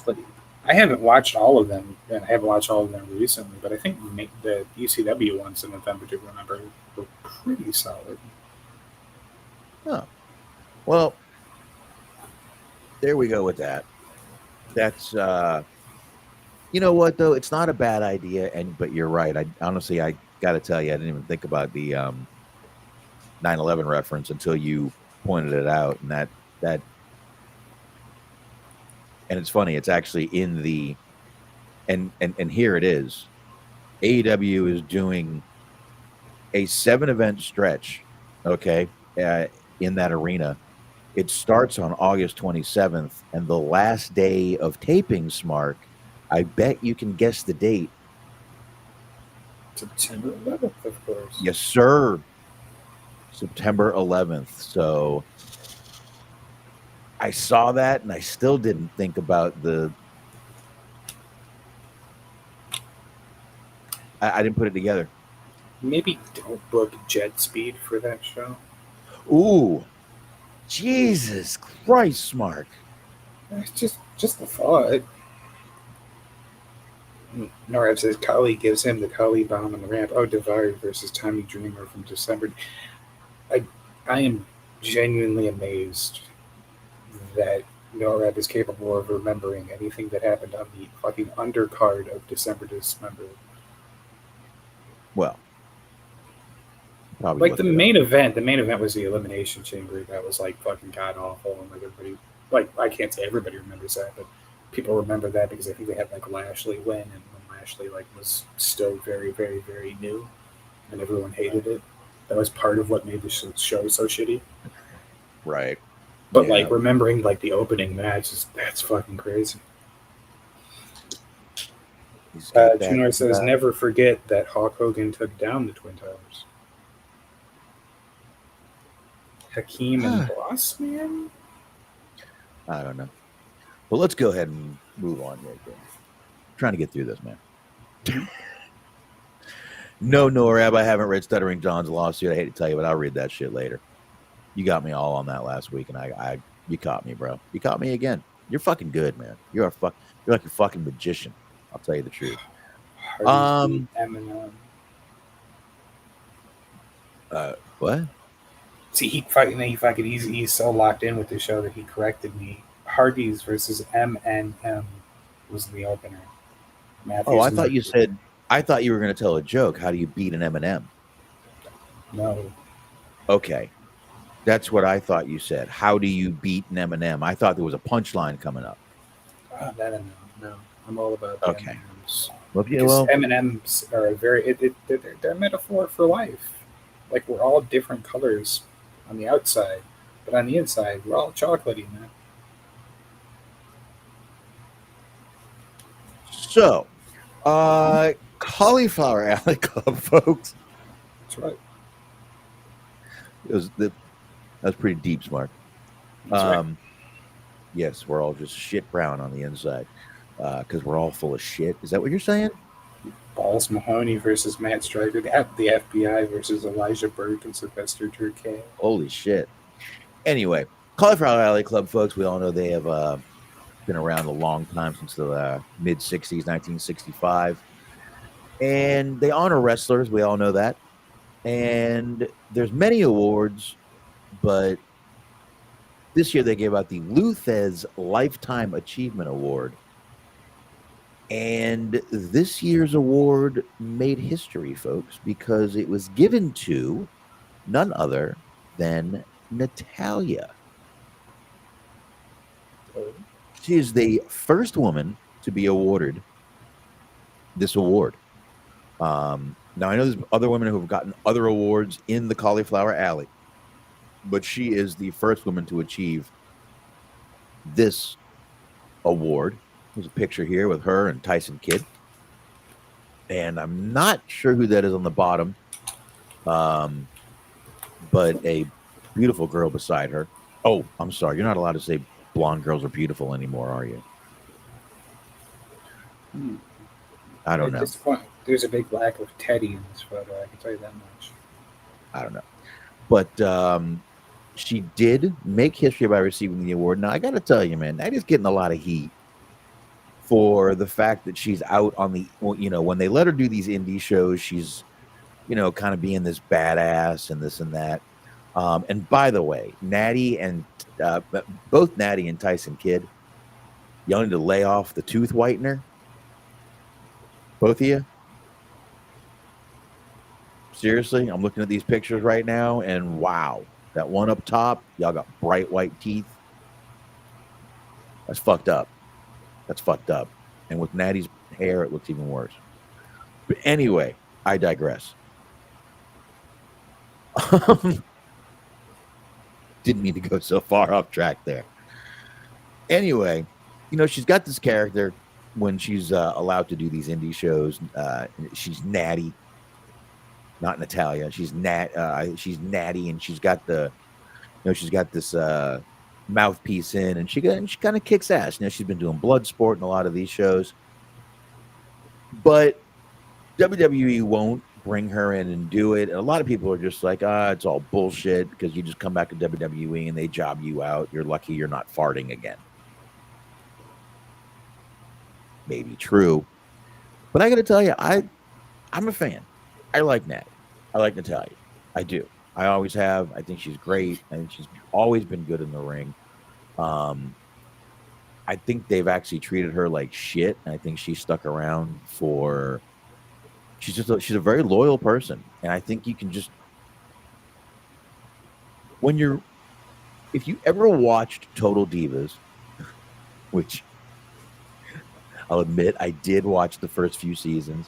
Natty was the best person on there because what you see is what you get. Natty is Natty. She looks like she's a really cute, cuddly, nice cat person. Guess what? That's what she is. So, I don't know, but I hate she gets all this shit for that character that she's doing and the fact that she just comes back to WWE and gets jobbed. But I kind of think that they don't want her to do that character because it's basically Shayna Baszler. Yeah. I guess. But they fired Shayna Baszler, so it's not like they have to worry about like it being a redundancy. I'm not saying it's a redundancy, but literally, why would you want to give a girl the gimmick that we just fired? I get what you're saying, but like at the same time, the whole idea of like they've spent decades upon decades at this point, like hyping up how dangerous and deadly the Hard Dungeon was, and like how hardcore everybody trained in that like Hard Dungeon and that lineage is and was, and all of that kind of shit. So like you basically just lead into that as if she was trained to be a no nonsense badass wrestler. So it's a little bit, you can spit it off a little bit differently than just her being somebody who's trying to do a fucking MMA gimmick like everybody else does. Yeah, but I mean, when you think about it though, Natty has the history. Everything good?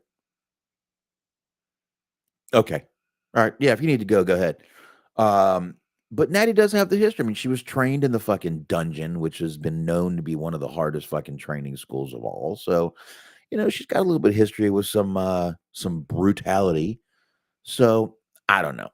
I think a lot of the criticism of Natty and Natalia aren't right. Some of the criticisms is fine. Like I said, I get it. She goes out, she does this badass thing, on Bloodsport and beats the shit out of women.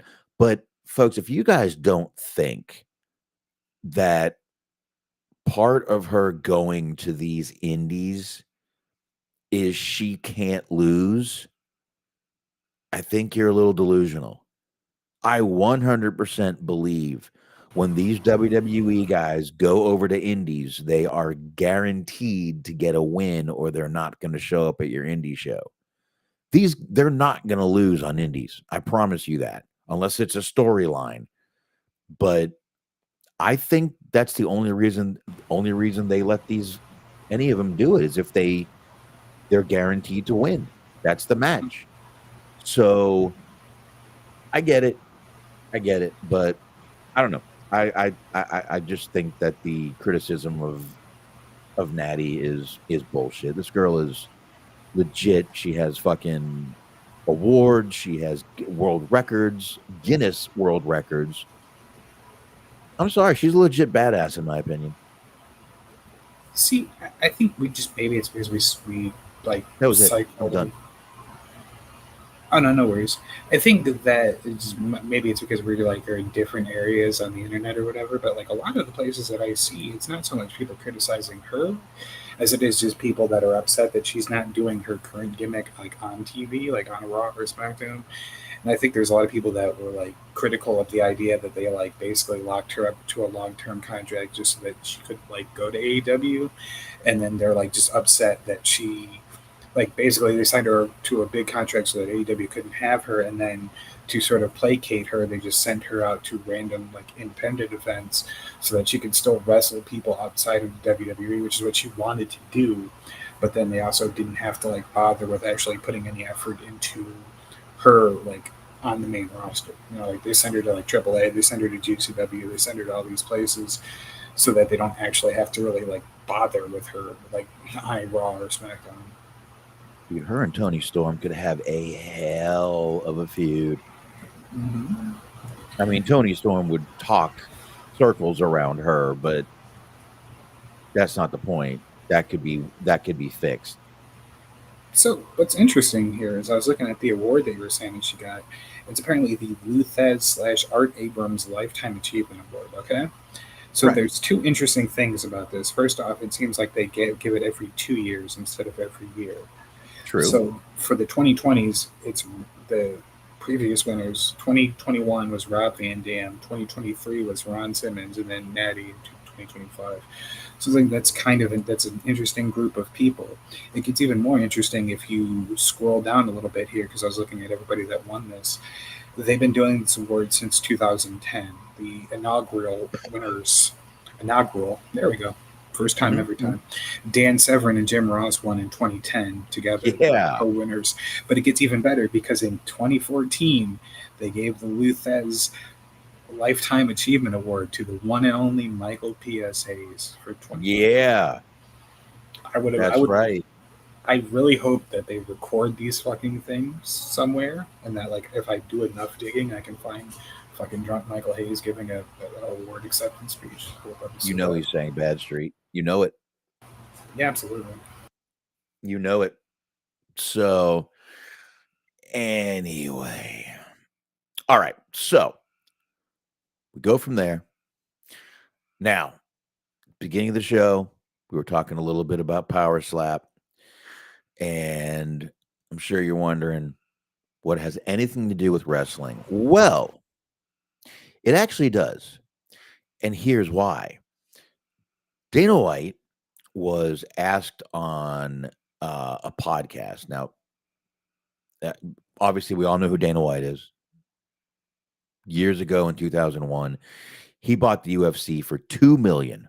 Oh my God! Can you even think about the ROI this man got on a $2 million investment? It is now valued between $15 and $16 billion.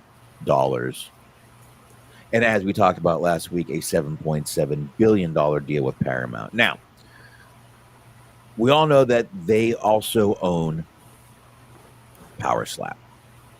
All right. So we all know what it is. I'm not going to go through it. But he was on something called the Cultercast podcast.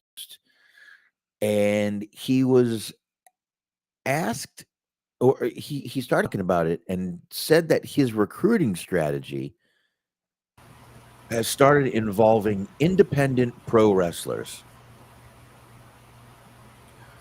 He says, and I quote, Dana White says, "There's a lot of people out there that want to get into the AEW or the WWE, and these guys will fucking jump off of a ladder onto a table full of tacks for $50 a night."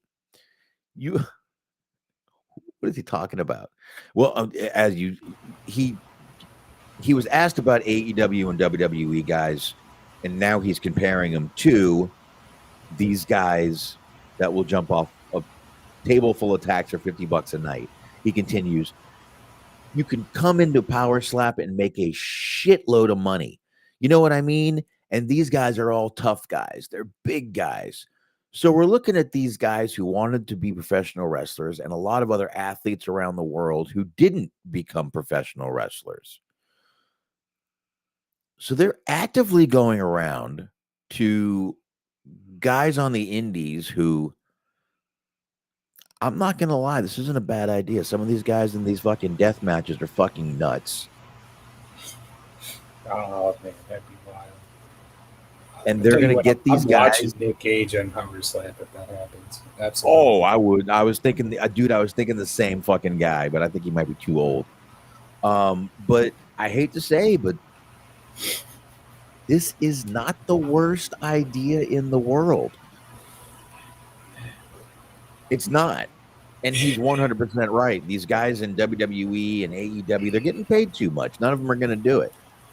But you get some of these indie guys who, $50, and I think he's being generous. Most of these guys get fucking a hot dog, a handshake, and 25 fucking bucks if they're lucky for a death match. And you know what?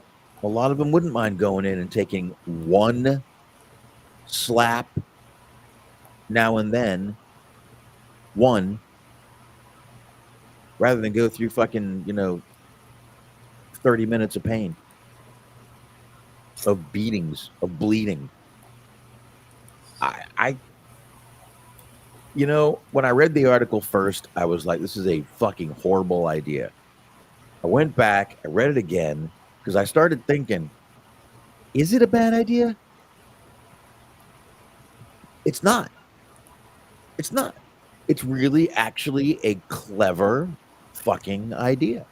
You're getting these guys who are used to going through tables, going through glass, getting hit with fucking light tubes and all this shit. And you're going to tell them, all you got to do is take one slap as hard as you can, maybe 4 or 5 times a night. Mm-hmm. And you got a guy sitting there who just thought about the last weekend, who the fucking promoter stiffed him on the fucking money, and he took fucking light tubes, he took fucking panes of glass, took fucking, nails, all kinds of shit. Fuck yeah. Fuck yeah. Why wouldn't you? I don't know. Do you agree? Do you disagree? You think it's a good idea or a bad idea? I think it's a great idea as long as they're allowed to compete in their attire. Like how, back in the day, there was that fight that Alberto Del Rio had against Crow Cop where he was wearing the mask while he was getting his ass whooped crazy style. Yeah, I want to see that. I want to see fucking Nick Gage come out in the bandana and the fucking MBK shirt. We need to get Joey Janela involved in this. I'm sure people would pay money to watch him get beat up. Try to think of other people. Fucking getting that Tremont out there. He'll do anything for money. I don't know. There's a lot of people that you could do. He's up there in age and he owns his own promotion. That is the problem too, is that everybody who I'd want to see get involved in this that's on the independent scene is of a significant age. Yeah, it's like, oh, Necro Butcher. Nah, a little old, retired, don't want to see him get hurt. But I listen, I'm not the biggest Dana White fan. I think the guy's a bit of an asshole. Kind of a cocky asshole, to be honest with you. Trina says, I'd pay anything to watch the chick for the annoying voice from earlier.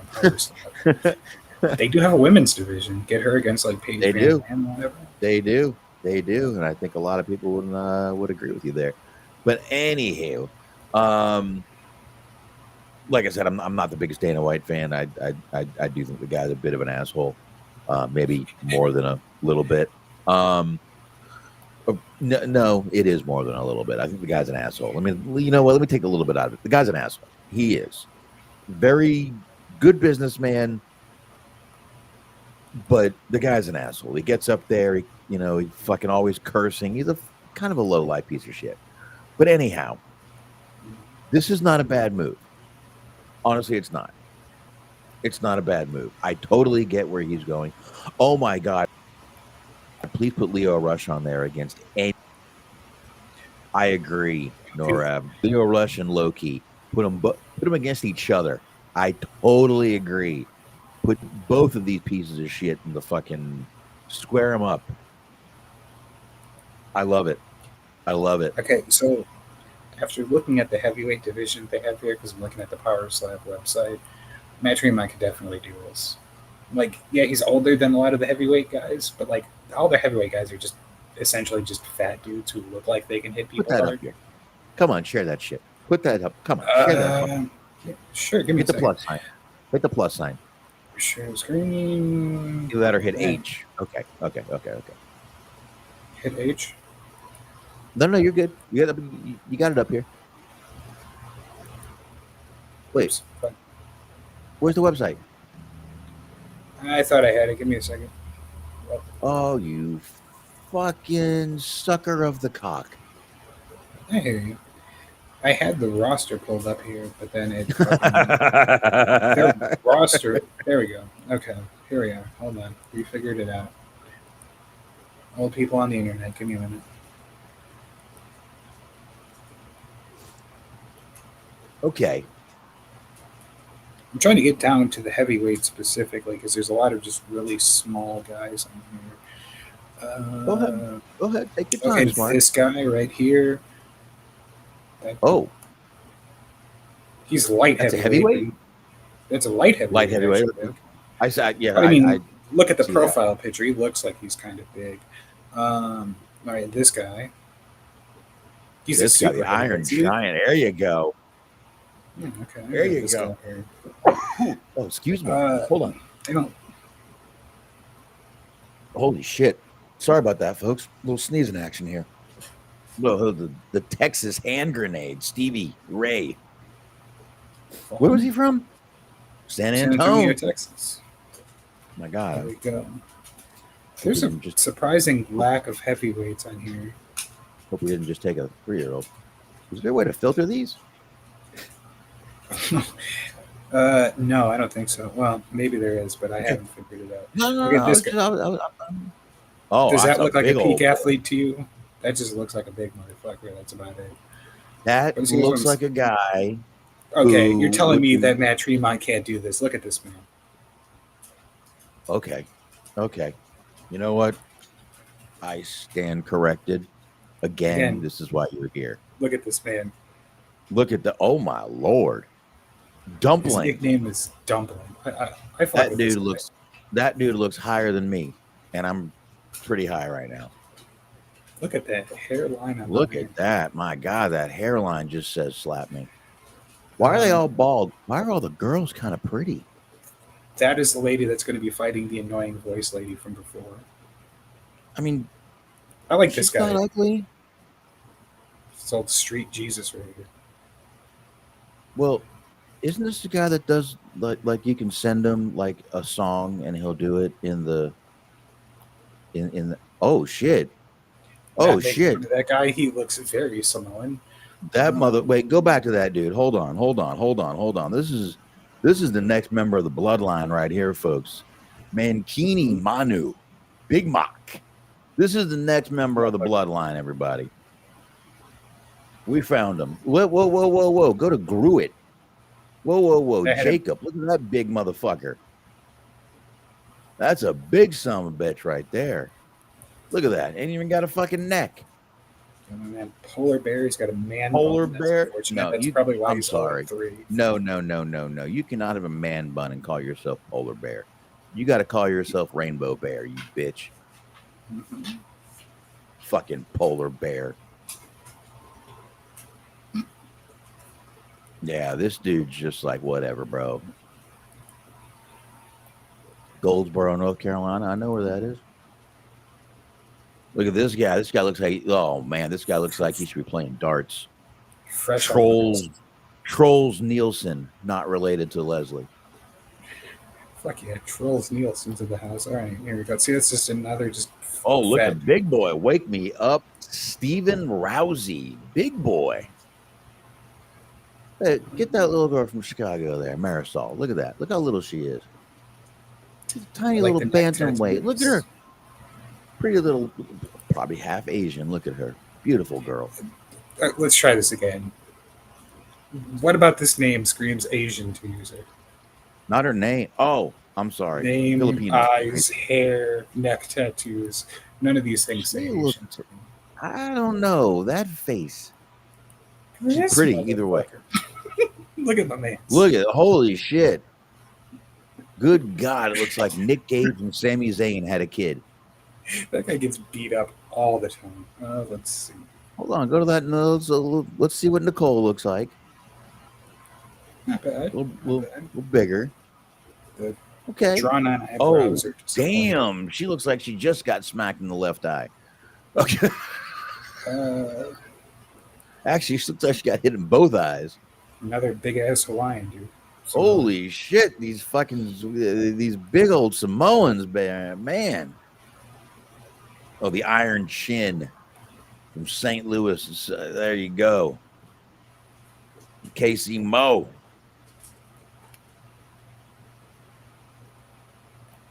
I think we're pretty much running out of guys, but yeah, there you go. So there it is. God, they have a ton of people on that fucking roster. Mm-hmm. I mean, they pretty much figured it out.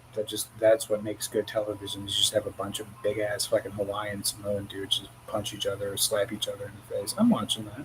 Fuck it, whatever fucking makes sense, man. Hell Whatever yeah. works. I mean, listen. I give this another season, maybe 2 more at the most. You know what I'm saying? Get Conrad.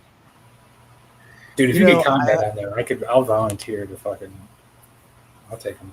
Let's do it. I honestly, I had a whole Conrad story up here because it was a whole thing. I'll do one better. I will voluntarily get slapped by one of those big ass Hawaiian men if I get to slap Conrad in return. You heard it here first. I will let them just fucking break my chin. Jaw. Shit, I'll get slapped by both of them if they'll let me slap Conrad. Mm-hmm. If they'll let me punch him, I'll get hit by him and the 2 girls. I mean, I might listen. If I smile when the 2 girls hit me, just pay no attention. True North says most of these guys look like they're really into 1940s German history. Yes, they do. I was thinking the same thing, very much so. They perhaps developed Why do you have that SS hat? Oh, I love German history. Okay, I get where you're coming from.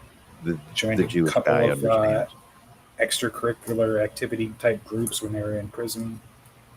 Maybe when you gotta do what you gotta do in jail, man. Mm-hmm. Gotta do what you gotta do. Had to sit down with the Grand Wizard. So anyway, let's go ahead and move on. I'm gonna kind of end with this Hulk Hogan thing. TM and I honestly, folks, I thought I had this, but I don't even have a Hulk Hogan picture. But we'll talk about it anyway. So TMZ put out an article today and says Hulk Hogan's cause of death may be medical malpractice. So we're actually going to talk about Hogan, and he didn't do nothing wrong. Finally, if you say so. Well, I mean, he's dead. He can't do anything wrong.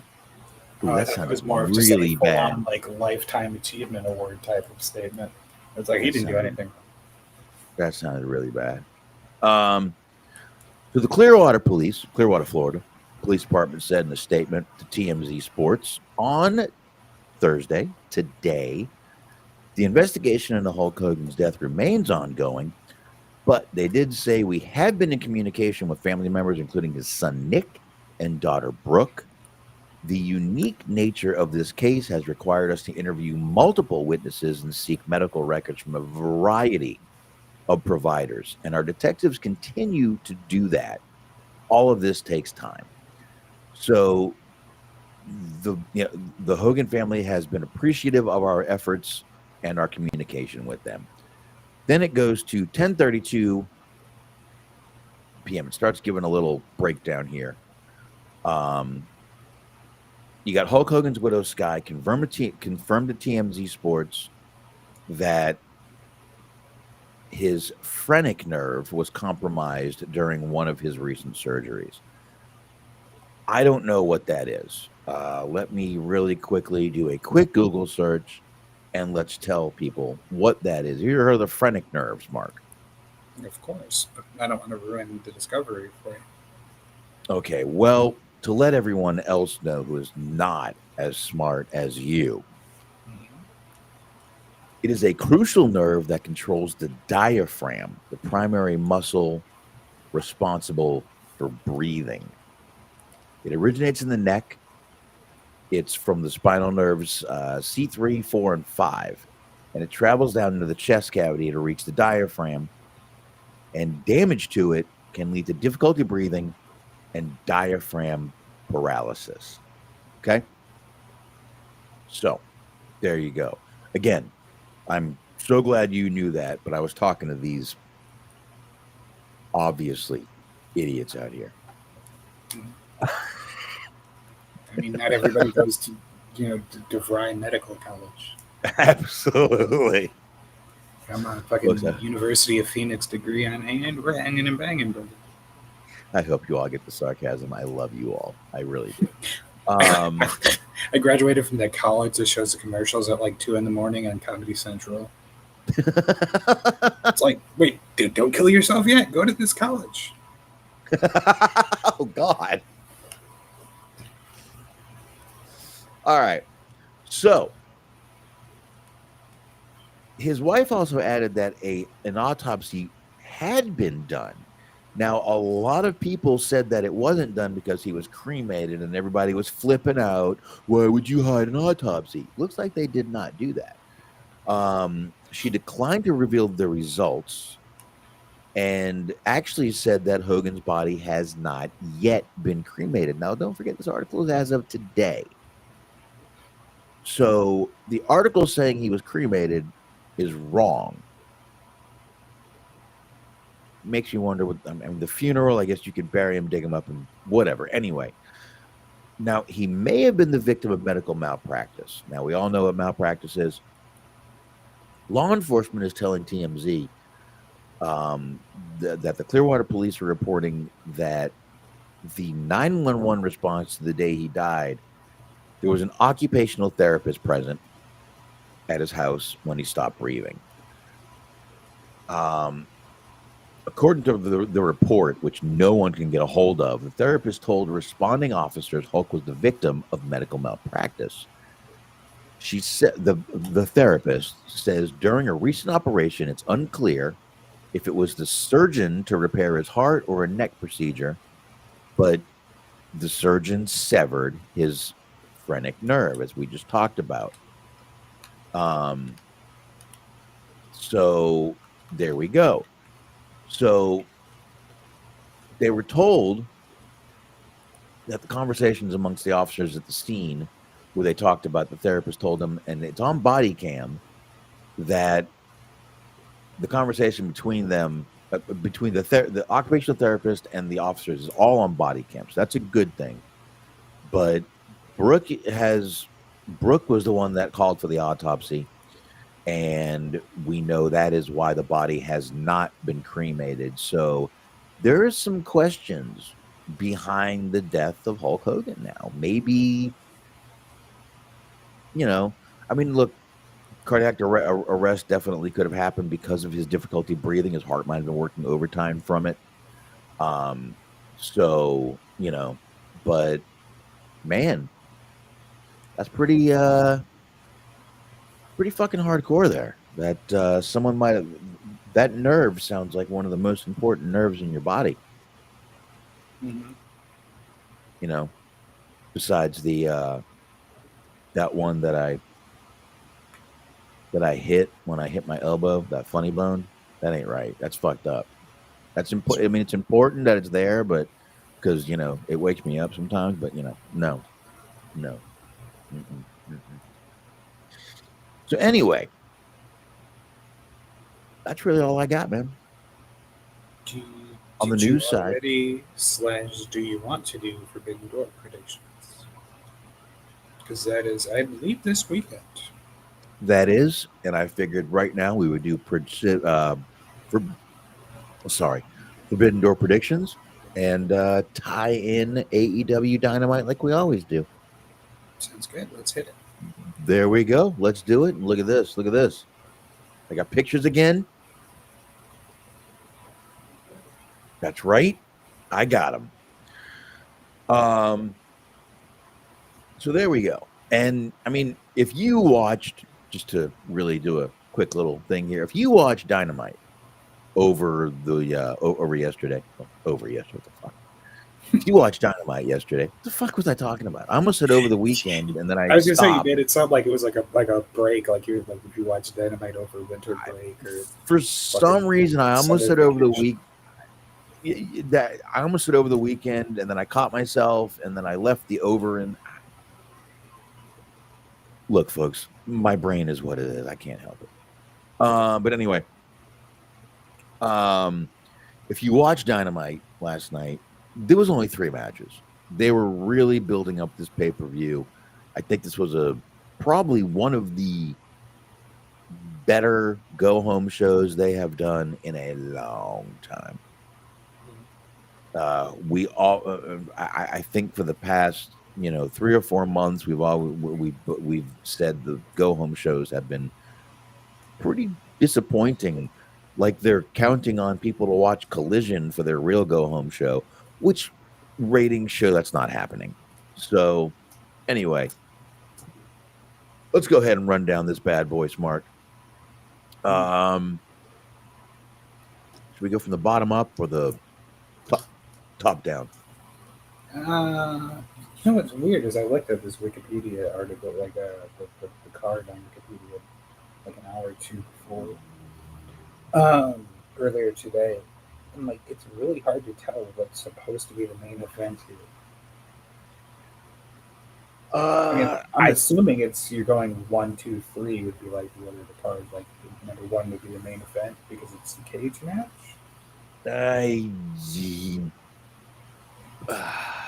But then the world title match, it would be the second match on the card if you're doing it in that order. So it's very confusing. If you're doing it in that order, yeah. I can't imagine that the order that this is from Wikipedia is going to be the order that they run it in on the show.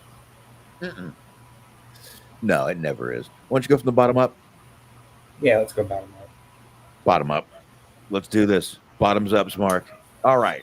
So speaking of bottoms up, I need another beer. Right on. And I will have one. Okay. So bottom up, we've got now. Let's go ahead and before we get into all this, let's go ahead and talk about. It's going to be Adam Copeland and Christian Cage versus Kip Sabian and Killswitch. Now, Killswitch, also known as Luchasaurus, made a return the other night, and I loved it. I thought it was great. I really did. I'm glad to see him back. He went through a hell with his double pneumonia in both lungs, I think he had, or something like that. The guy was really. Some people were saying he may not be able to wrestle again. So gladly, he's back, and we saw that. Now we also saw the tension between Copeland and Christian is not completely gone. It's still there. I would expect that, honestly, if they just jumped right into them loving each other again, it would really be. Everyone would be questioning it. It would be shitty. So I mean, they already kind of rushed it as it is. So at least leaving them both be kind of who they were before they decided to get back together is at least one way to do it. Yeah. It feels less forced. But at least it looks like they're going to finish this patriarchy storyline before they get into the whole Edge and Christian thing. Because let's face it, a lot of times we complain because they don't finish the storylines. They don't complete this. They don't complete that. If they can complete this, that's a good thing for once. For sure. So it looks like that's what they're doing. The fact that we got Nick Wayne in crutches and replaced by Killswitch, I got a feeling Nick Wayne is still going to make a run in, possibly cause Cope and Cage their first loss as a tag team.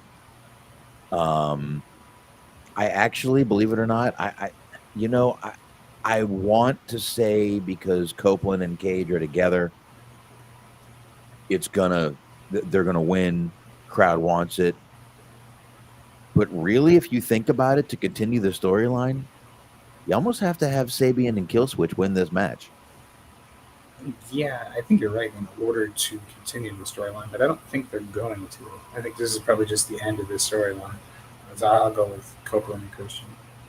You still have to have the singles match with Christian and Nick Wayne. It has to happen. That is the end. That is the blow off to this whole thing. Then, only then, I feel, can you do Christian, or ENC. You know what I mean? Right. Now, are you working under the assumption that it seemed like you were saying that you believe that the Nick Wayne injury is like kayfabe? So are you going under that, guys? Yeah. Okay. They only showed him from. They think about the camera angle. Yeah. And this is going to get, they copied the Seth Rollins angle. This is going to get it all. Okay. And That's an important distinction to make, because I was just sort of taking them at face value that he is temporarily injured at the moment, so they were just going to like blow past the rest of the storyline. But if you're saying that you go with the idea that it might actually be work, that would give them a reason to extend the storyline. So yeah, you're right there. I don't have any,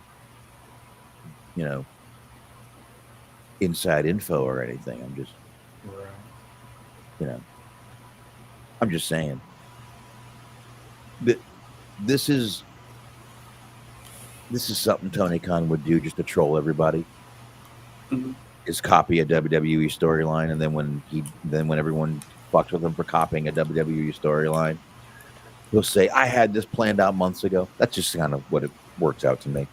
So I think you have to have the heels win this match, and you did agree, correct? Mm-hmm. Okay. Now we've got this Hangman versus Adam Page, Hangman Adam Page versus MJF. I am all over the place tonight. Versus MJF. This is a singles match. This is for the AEW World Championship. Now, there were a few stipulations added to this on Dynamite last night because, let's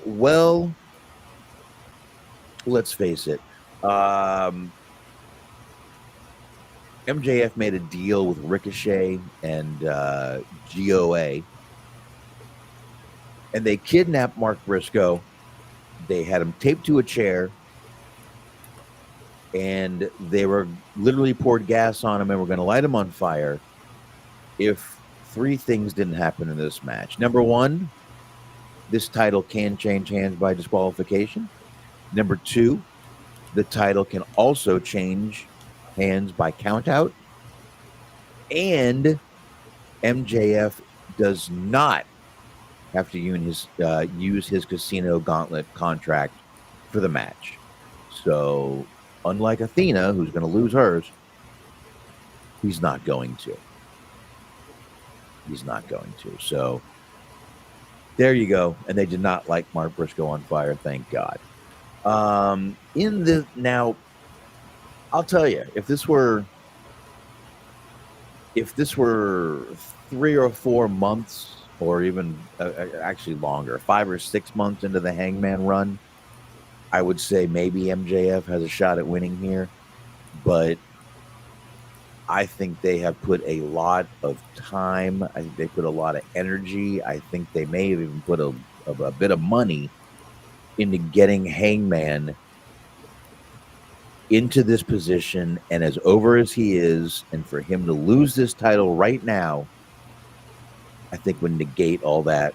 So I'm sticking with Hangman to retain. Yeah, I'm gonna go with that too. I think MJF tries some bullshit. Maybe someone comes down to help him again, and it doesn't work. I definitely see that happening.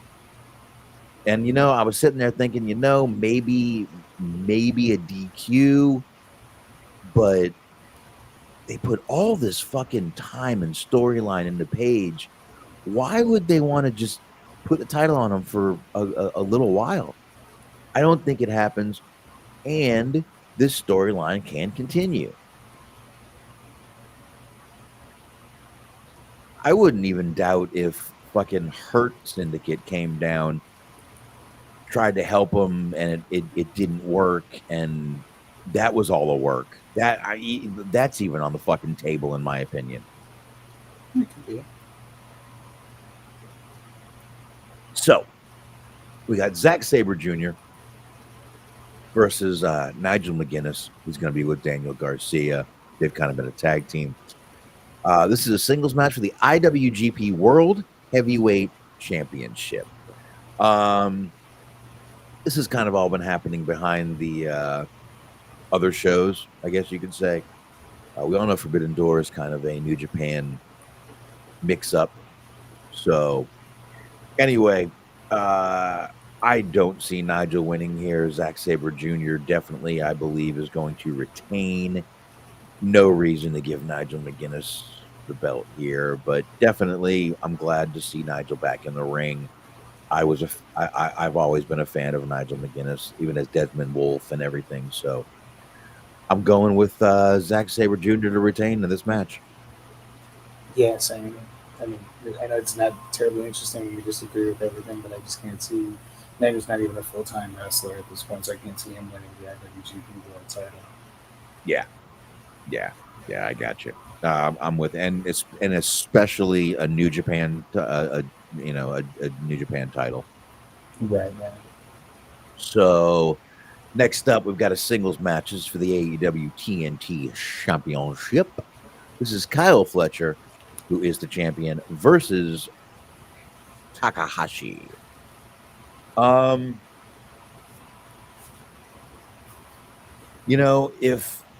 If Takahashi was around a little more, I would say maybe.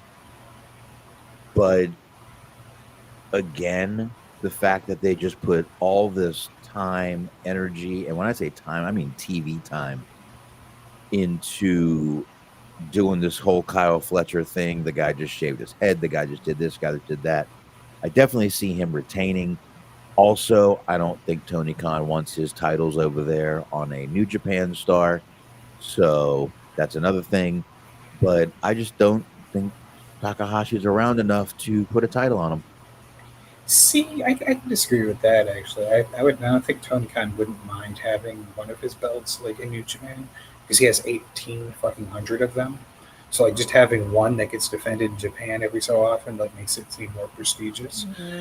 But they did just give Fletcher the belt. I don't think he's going to lose his first defense. So, yeah, it's going to be Fletcher. But I do think that Tony Khan would be fine with one of the belts. Maybe not the World Championship, but one of the belts being defended in New Japan.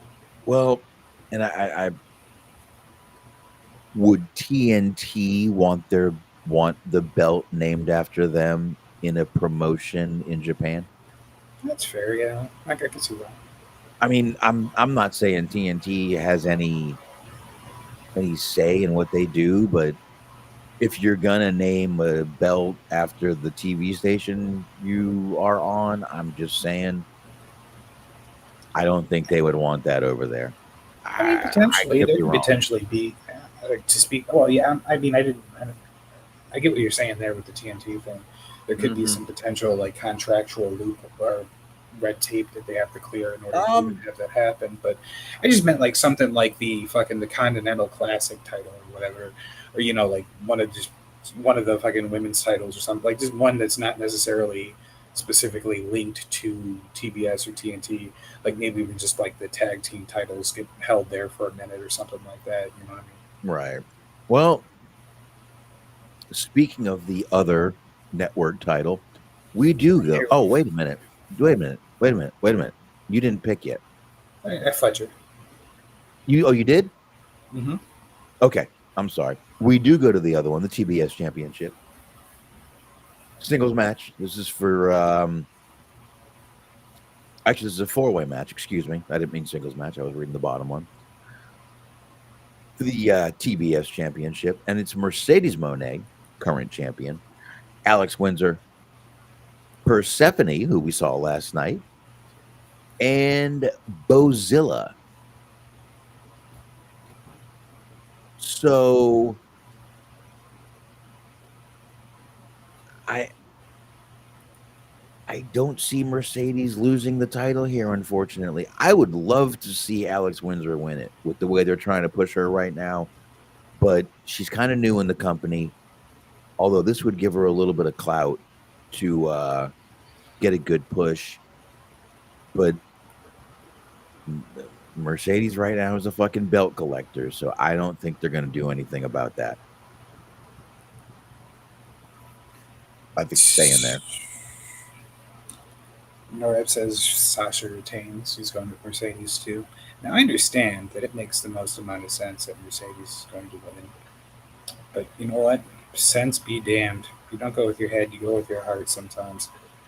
They're giving it to Bozo. I'm saying it right now. Fuck it. Tony Khan would be smart to do it if he's allowed to do it. Just fuck it. Because maybe a little bit too soon right now, but you want to have her on your roster. Because she's 21 right now. She's getting better.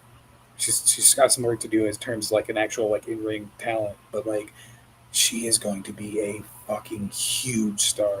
I can guarantee you that. You do not want her going to WWE. So fucking get her in the company, get her paid, get her a contract. I've never seen her before, but she's female Vader. Holy shit, bro. Fuck alpha female. This is alpha female. They did a match on the Joey Janela Spring Break that just happened this year. It was her versus Megan Bayne. Bozilla versus Megan Bayne. And she made Megan Bayne look small. She is fucking massive. Yeah, I'm looking at her right now against she's in a match at Marigold. And she's against Sari. And Sari looks like a fucking 4-foot midget. I'm sorry, little person. Excuse me. Dude. Short, thick, or tall, thick, and brunette. Not my type, but I like it. Yeah, she's a fucking monster. You know, I that would not be a bad idea to shock everybody. And if he could sign a girl like that, yeah, dude. But he's got Camille, who has, she's not as tall, but she's got the build, and he can't even fucking use her. So, I don't know. But you're going with Bozilla? Okay. Now, if my life was on the line and actual money was on the line, my argument might be a little bit different. But since it essentially means nothing, I'm going to choose the wrestler that I like the most versus the one who I actually think would probably win. All right. Well, we don't bet money, Smark. So you can also, go with your according to Tony Khan, I'm seeing on Fightful right now that was his first choice in terms of people that he would want on the Forbidden Door card from Stardom. She was just I want her. I want the fucking giant woman. I think Smark's got a little liking for little Bozilla. She is huge. Massive. Think you're a little smitten on the Bozilla, Smark. Have a 7-foot child? That'd be pretty dope. Think you're a little smitten is all I'm saying. I want to be able to go somewhere, to a bar or a club or something. It just not only would she be able to defend herself, she'd also be able to defend me. So that's if I get drunk and talk too much shit, she's got my back. She gets drunk, talks too much shit, she can take care of it. It's all good. There you go. Either way, you're good. Jericho leaving. Did you see that rumor? Said he may end up going to WWE at some point when the contract's up. I don't think so. I don't think so. Why would would he? He has it made at this company. Go ahead, Smark. I'm sorry. I didn't mean to cut you off. No, I think, if that's what he wants to do, if that's what's going to make him happy, then he has every right to pursue that. So just please, dear God, let that happen. I don't see it. I would say that too, but also the Cody thing is I didn't think Cody would end up back there, and yet here he is. And he's there he is. No, totally different personality. Cody's a whiny little bitch. Is it? Cody's a whiny little bitch. Is Jericho a whiny little bitch? I wouldn't say whiny little bitch, but I would say he's probably pretty egotistical. Earned. he's earned that ego, but he has an ego, and I can see him potentially having hurt feelings about the way he was handled in the company or whatever. I think Jericho's happy with his position. I think he's happy with his power. I think he's happy with the ability to do what he wants when he wants, take the time off he needs, go tour, and he ain't going nowhere. I don't think he's going anywhere. Let me run this dog outside real quick. I'll be right back with you. All right, I'll get the next match rolling here. But I really don't feel like Jericho's going anywhere, folks. He may. I could be wrong. As I've said on this show 100 times, I've been wrong before.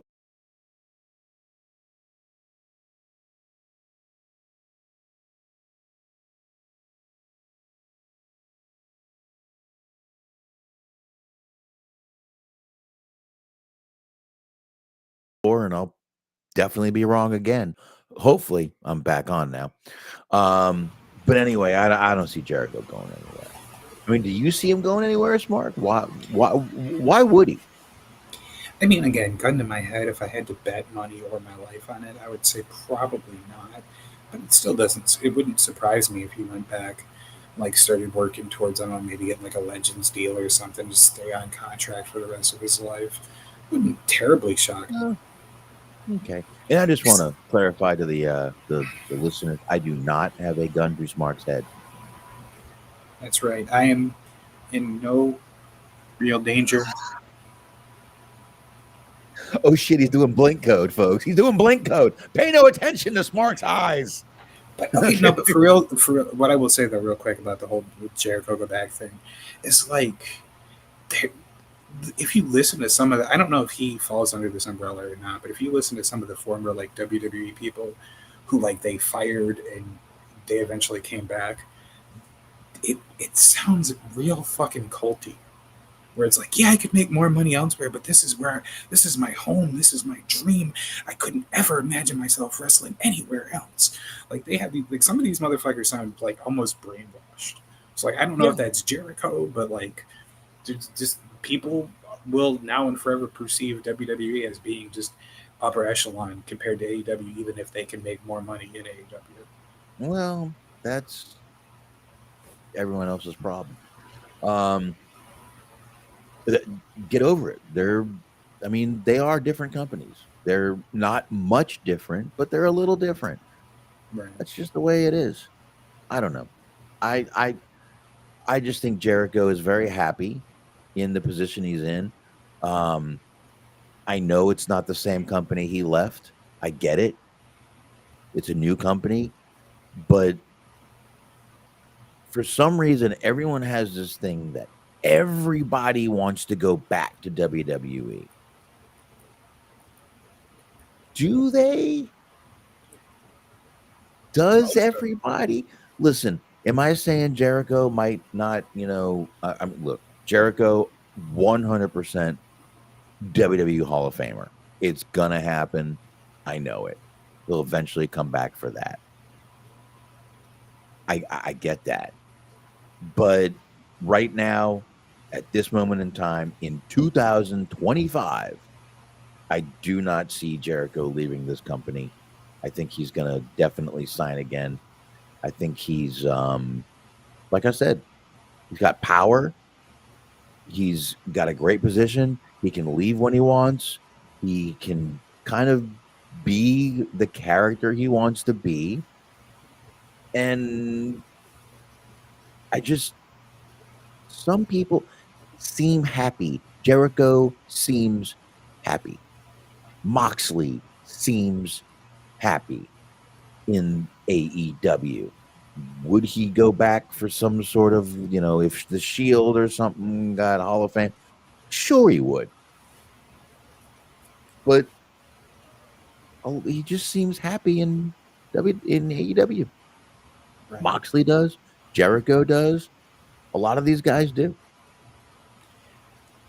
I would never say never, but the only two people that I could think of that probably wouldn't go back is I don't think Moxley would go back, like unless you said like the Hall of Fame thing.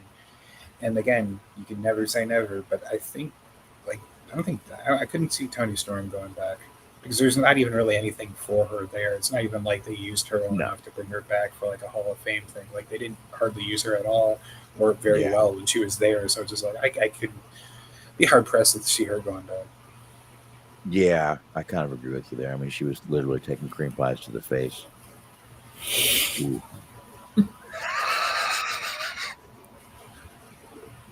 And that brings us to Timeless Tony Storm versus Athena, folks. That's right. This is a singles match for the AEW World Championship. This is Athena cashing in her Casino Gauntlet Championship match. So we've got Tony Storm as the champion right now against Athena. I think you're just bringing Athena back to the main roster. Please, I hope they keep her there after this. But I think you're just bringing her back. She needs a little more. She needs a couple more feuds under her belt. Maybe then give her the title. I definitely think Athena is a future AEW Women's World Champion, but not right now. Timeless Tony Storm, baby. Okay. So I predicted one title change to happen, even though I don't think it's actually likely to happen. Because just similar into how I will always pick against Cody, I will always pick with Bozilla. But on this situation, I'm going to go with Athena because I actually think it makes sense and it works. Like they've been building her up to be this huge, like fucking just world beater. Like she's held the Ring of Honor title for like fucking 2 years, 2.5, almost 30, something like that. Some insane ass period of time. So like they almost never have her lose. So they built her out to be a credible challenger. And like at the same time, I think two things. I think Tony Storm doesn't need the title, just she's over with it. She's over without it. Just whatever. Like she doesn't necessarily need the title. And also, I'm like kind of having a hard time thinking about like if not Athena, then who? Like who else do you have built up that can believably take the title off of her? That's a great point. She is over with or without the title. You're 100% right there. I can't argue that. And I would honestly be ecstatic if Athena won the fucking title because I'm a fan. I mean, we've asked 100 times why would you not have her on TV weekly? But I don't know. I still just think Tony Storm.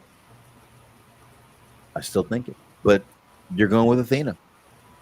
I mean, I genuinely don't understand how WWE fucked up with her because it's not like she's not a great promo, but she's a solid promo, especially by the rest of the standard that they have on their television show in terms of like WWE people. Like, there's not that many good promos on there anyway. So she's a good promo. She's a solid promo. They had her come out and she had like the glow in the dark. Well, I don't know if it was necessarily glow in the dark, but she had like a fucking like space themed entrance or whatever. Like she had like the lasers and glow in the dark type shit. Like the entrance was cool. The character was cool. She was cutting good promos. It's like, why not just fucking push her? Like, why not just give her a chance? Shit. I mean, if you watch this feud, they fucked up with both these girls. The Tony Storm thing is easier to understand because like I don't think the Tony Storm character works in WWE because it's more kid friendly. But like Athena's not doing anything that she couldn't do in WWE. No, the timeless Tony Storm character doesn't work in WWE, but it could. It could. She could pull back the innuendo just a little bit, and it could still work in WWE. And I mean, it's not like WWE hasn't done fucking innuendo before. Come on now. Remember Triple H with Candice Michelle under the desk squirting ketchup like he was coming? True. I remember. Pepperidge Farm remembers. That's even more of a thing. Anyhow. Okay, so we differ on that one. I got Tony. You got Athena. Nice. Mm-hmm. And again, I would really... I'd be fine if Athena won that match. That'd be awesome, actually. So we've got intrigued by it too because it just seems like it's really hard to predict. Like it is as far from obvious as you could possibly go because you could really make a strong argument that either one could win. You could, And that's kind of what makes it a good show and a good match and a little intriguing. So now we've got Okada versus Swerve Strickland. This is for the AEW Unified Championship. They unified these titles back at All in Texas. Man,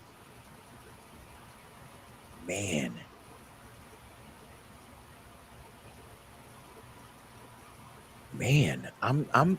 This is another one that's kind of hard because Swerve didn't have the title as long as everybody thought he should. Everybody was a little upset about it. Do you put this title on Swerve? So at least he's got some gold on him. His character is over. Okada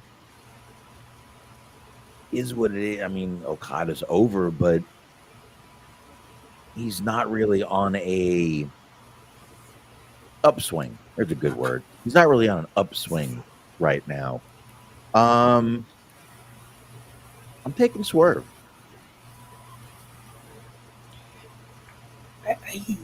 I feel inclined to do that as well, but I'm not going to. I think I'm going to go with Okada just for the sake of I feel like they want to do Okada versus Takeshita. And Takeshita was doing the G1 in New Japan, so he's been off TV for a minute. So I feel like they're going to have Okada win just so that they can do Takeshita Okada and maybe All Out, like next month or whatever. Possible. All right. So you take Okada retaining. Got it. Norb says he's hurt. I'm assuming he means Takeshita, but I mean Takeshita was in the G1 that ended I think last week.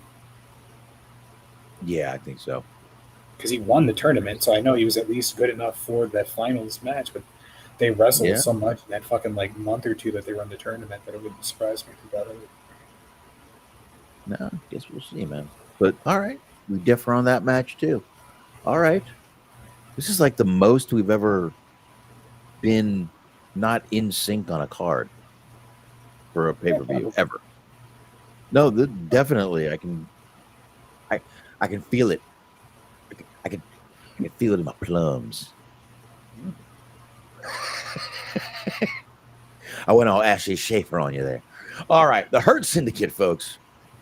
Lashley, Benjamin Shelton. Norb saying Swerve has a torn meniscus, so he's probably going to lose.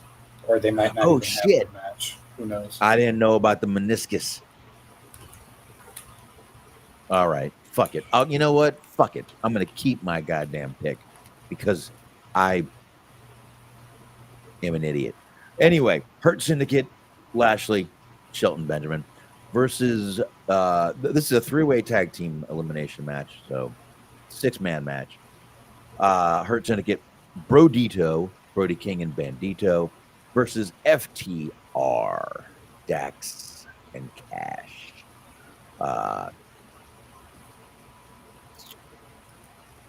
Three-way tag team elimination matches is for the AEW World Tag Team Championship. Now, we had a little preview to this on Dynamite. The match was supposed to end, but it went to the time limit. So because no one won, we got this match out of it, a three-way. So, out of this,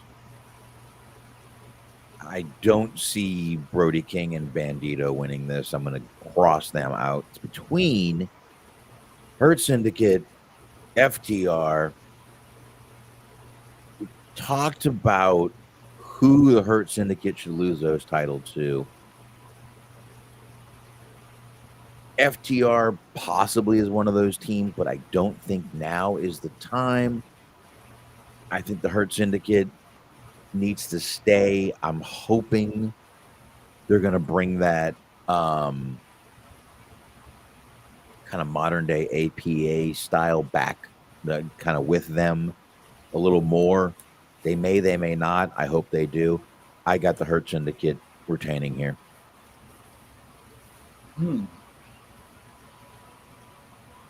So I will say that you'll be delighted to find out that they over the weekend, last weekend, they were doing the Gathering with Juggalos, so they always do wrestling at the Gathering with Juggalos, right? So they were. I was watching. They did a show. They did a show Friday and Saturday because they're doing an interpromotional feud with GCW. They had 2 events where it's JCW versus GCW. Anyways, in the middle of the first show, night 1, the fucking APA came out. Oh, So there you go. JBL Fruit, they're back together, hanging and banging. That was fucking Love wild it. to see them in Fucking the love fucking it. Juggalo wrestling. That was wild shit. Conversely, 2 of the worst shows that I've ever seen in my life. Outside of that, like, and I know the score. Like, even I know that like JCW is more so a spectacle than anything. But like, my God, Right. this show is fucking terrible. Even knowing that it wasn't going to be good wrestling coming in, it still somehow was worse than I expected. Long story short, Herd Syndicate. retaining. Okay. Same thing. Gotcha. All right. Let's do this. Last match, Smark. This should be, I agree with you. This is the lights out steel cage match. I agree with you. This should be the main event. I'm not 100% sure it's going to be. They have, let's be honest, they've built up a lot of these matches as main event matches. I think it technically has to. If you're calling it like a lights out non-sanctioned match, it technically has to be the last match on the show. Even if it would technically, if it's non-sanctioned, it wouldn't be part of the show. You know what I'm saying? Right. But it would still be Okay. on last theoretically. I wouldn't put it past them to put it on first. That's actually. I think you're joking, but like that's actually not a terrible idea if it's not No. sanctioned. No, I'm not. I mean, I'm half joking, but I wouldn't put it past them. But this match here, folks, is Darby Allin, Will Ospreay, the Golden Lovers, Kenny Omega, and Kota Ibushi versus Hiroshi Tanahashi. We talked about how this match was put together so fast last week, literally within minutes. And Ibushi literally said, I didn't know I was in this match until I saw the graphic. So there you go. And of course, we got Tanahashi in this match versus the Death Riders. That's going to be Jon Moxley, Claudio, the young Gabe Kidd, and with the Young Bucks involved. So this is a lights out steel cage match, as Smark brought up a little while ago, unsanctioned, as he also brought up a little while ago. So now, to kind of round off the show with a little bit more news, Will Ospreay came out on Dynamite and said he's not clear to wrestle, but he's willing to take the risk and go head out and do it. Now, was that legit? Well, according to PW Insider, the neck issues are very real. He probably will need surgery sometime in the future, but he's trying to get as much TV time in as he can until he needs it. He's trying to heal it as much as he can. So I saw a lot of people shitting on this, and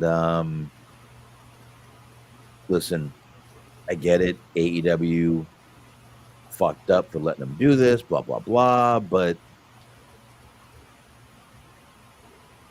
guy's a fucking, he's his own man. You can't tell him not to do anything. So anyway, out of this match between the Death Riders and everything, I think we need to keep the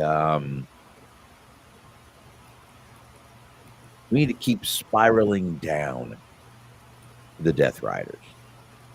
I think this story has completely run its course. They need to start losing all the matches, start getting some tension between them, and get this thing over with. I do. So, baby faces are winning this match. Darby, Will, Lovers, Tanahashi. I think so too. Noram said that he was picking the heels to win, but I feel like there's too much just going into the match with all the stories that they're trying to tell about. That Right. It would just make the most sense that for the faces to win, like Osprey saying he's going to have surgery soon. He's going to go all out and fucking bust his ass, leave everything out there, and so on and so forth. Blah blah blah. And then you also have, like, they made a big deal of mentioning it's going to be the last time that Tanahashi is going to be in England wrestling. It's probably may or may not be the last time he wrestles for AEW. So it's like it's just hard for me to believe that they're going to have him lose in what might be his last match for AEW. I'll tell you, after seeing Tanahashi Wednesday night, that should be his last match ever, because he looks the guy can barely run. You can see he's stiff in the ring. Look, I'm not shitting on the guy. I know he's had a lot of really, really intense issues with his back, his neck, everything like that too. So I'm not shitting.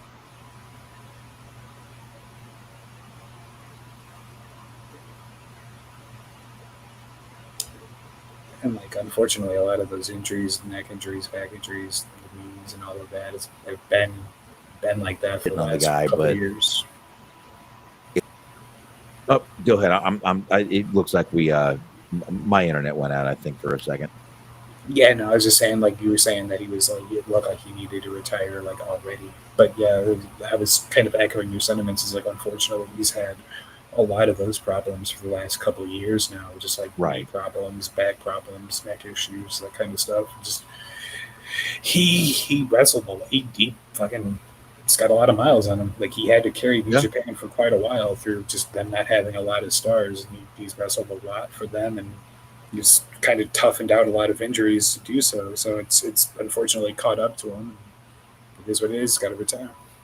Yeah, none of us can get away from Father Time, man. I mean, you just, especially in wrestling, these guys do what they do, especially the New Japan style. That he was, especially when he was doing the New Japan style. Yeah, he's. I mean, the guy was lucky to make a comeback in the first place, so good for him. What? Oh no, I was reading a little bit on the F4W online about the Swerve injury that Nora had brought up, and they're apparently using part of the Jacksonville Jaguars training staff to, like, help him recover from the injury, the torn meniscus, AKA injecting stuff into his knee.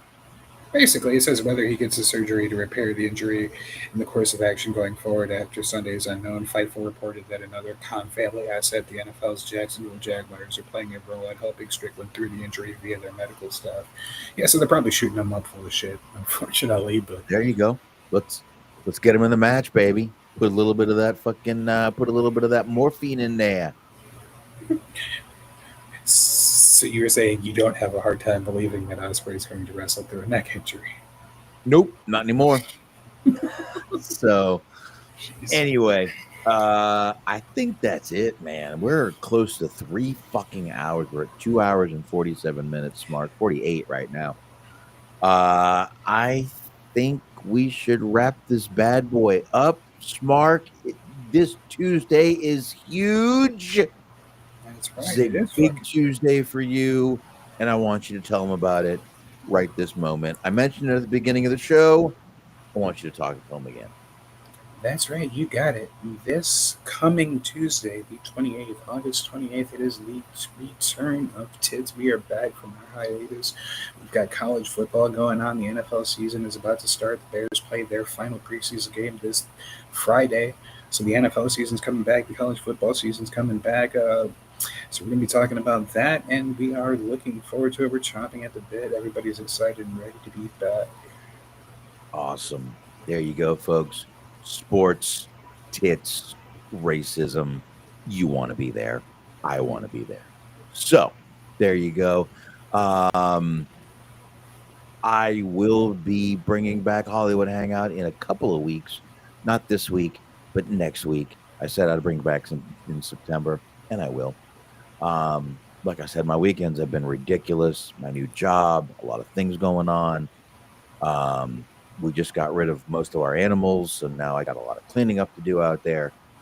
So anyway, but me, and this beautiful gentleman right here, Smark, we'll be back next week, 9:30 p.m. Eastern Time, right here, Wrestling Outlet. So, thank you, chat room, for coming in. Appreciate everybody that came on in tonight and checked us out. And we will see everybody next week. Have a good weekend. And anything else? I think that's going to be it. All right.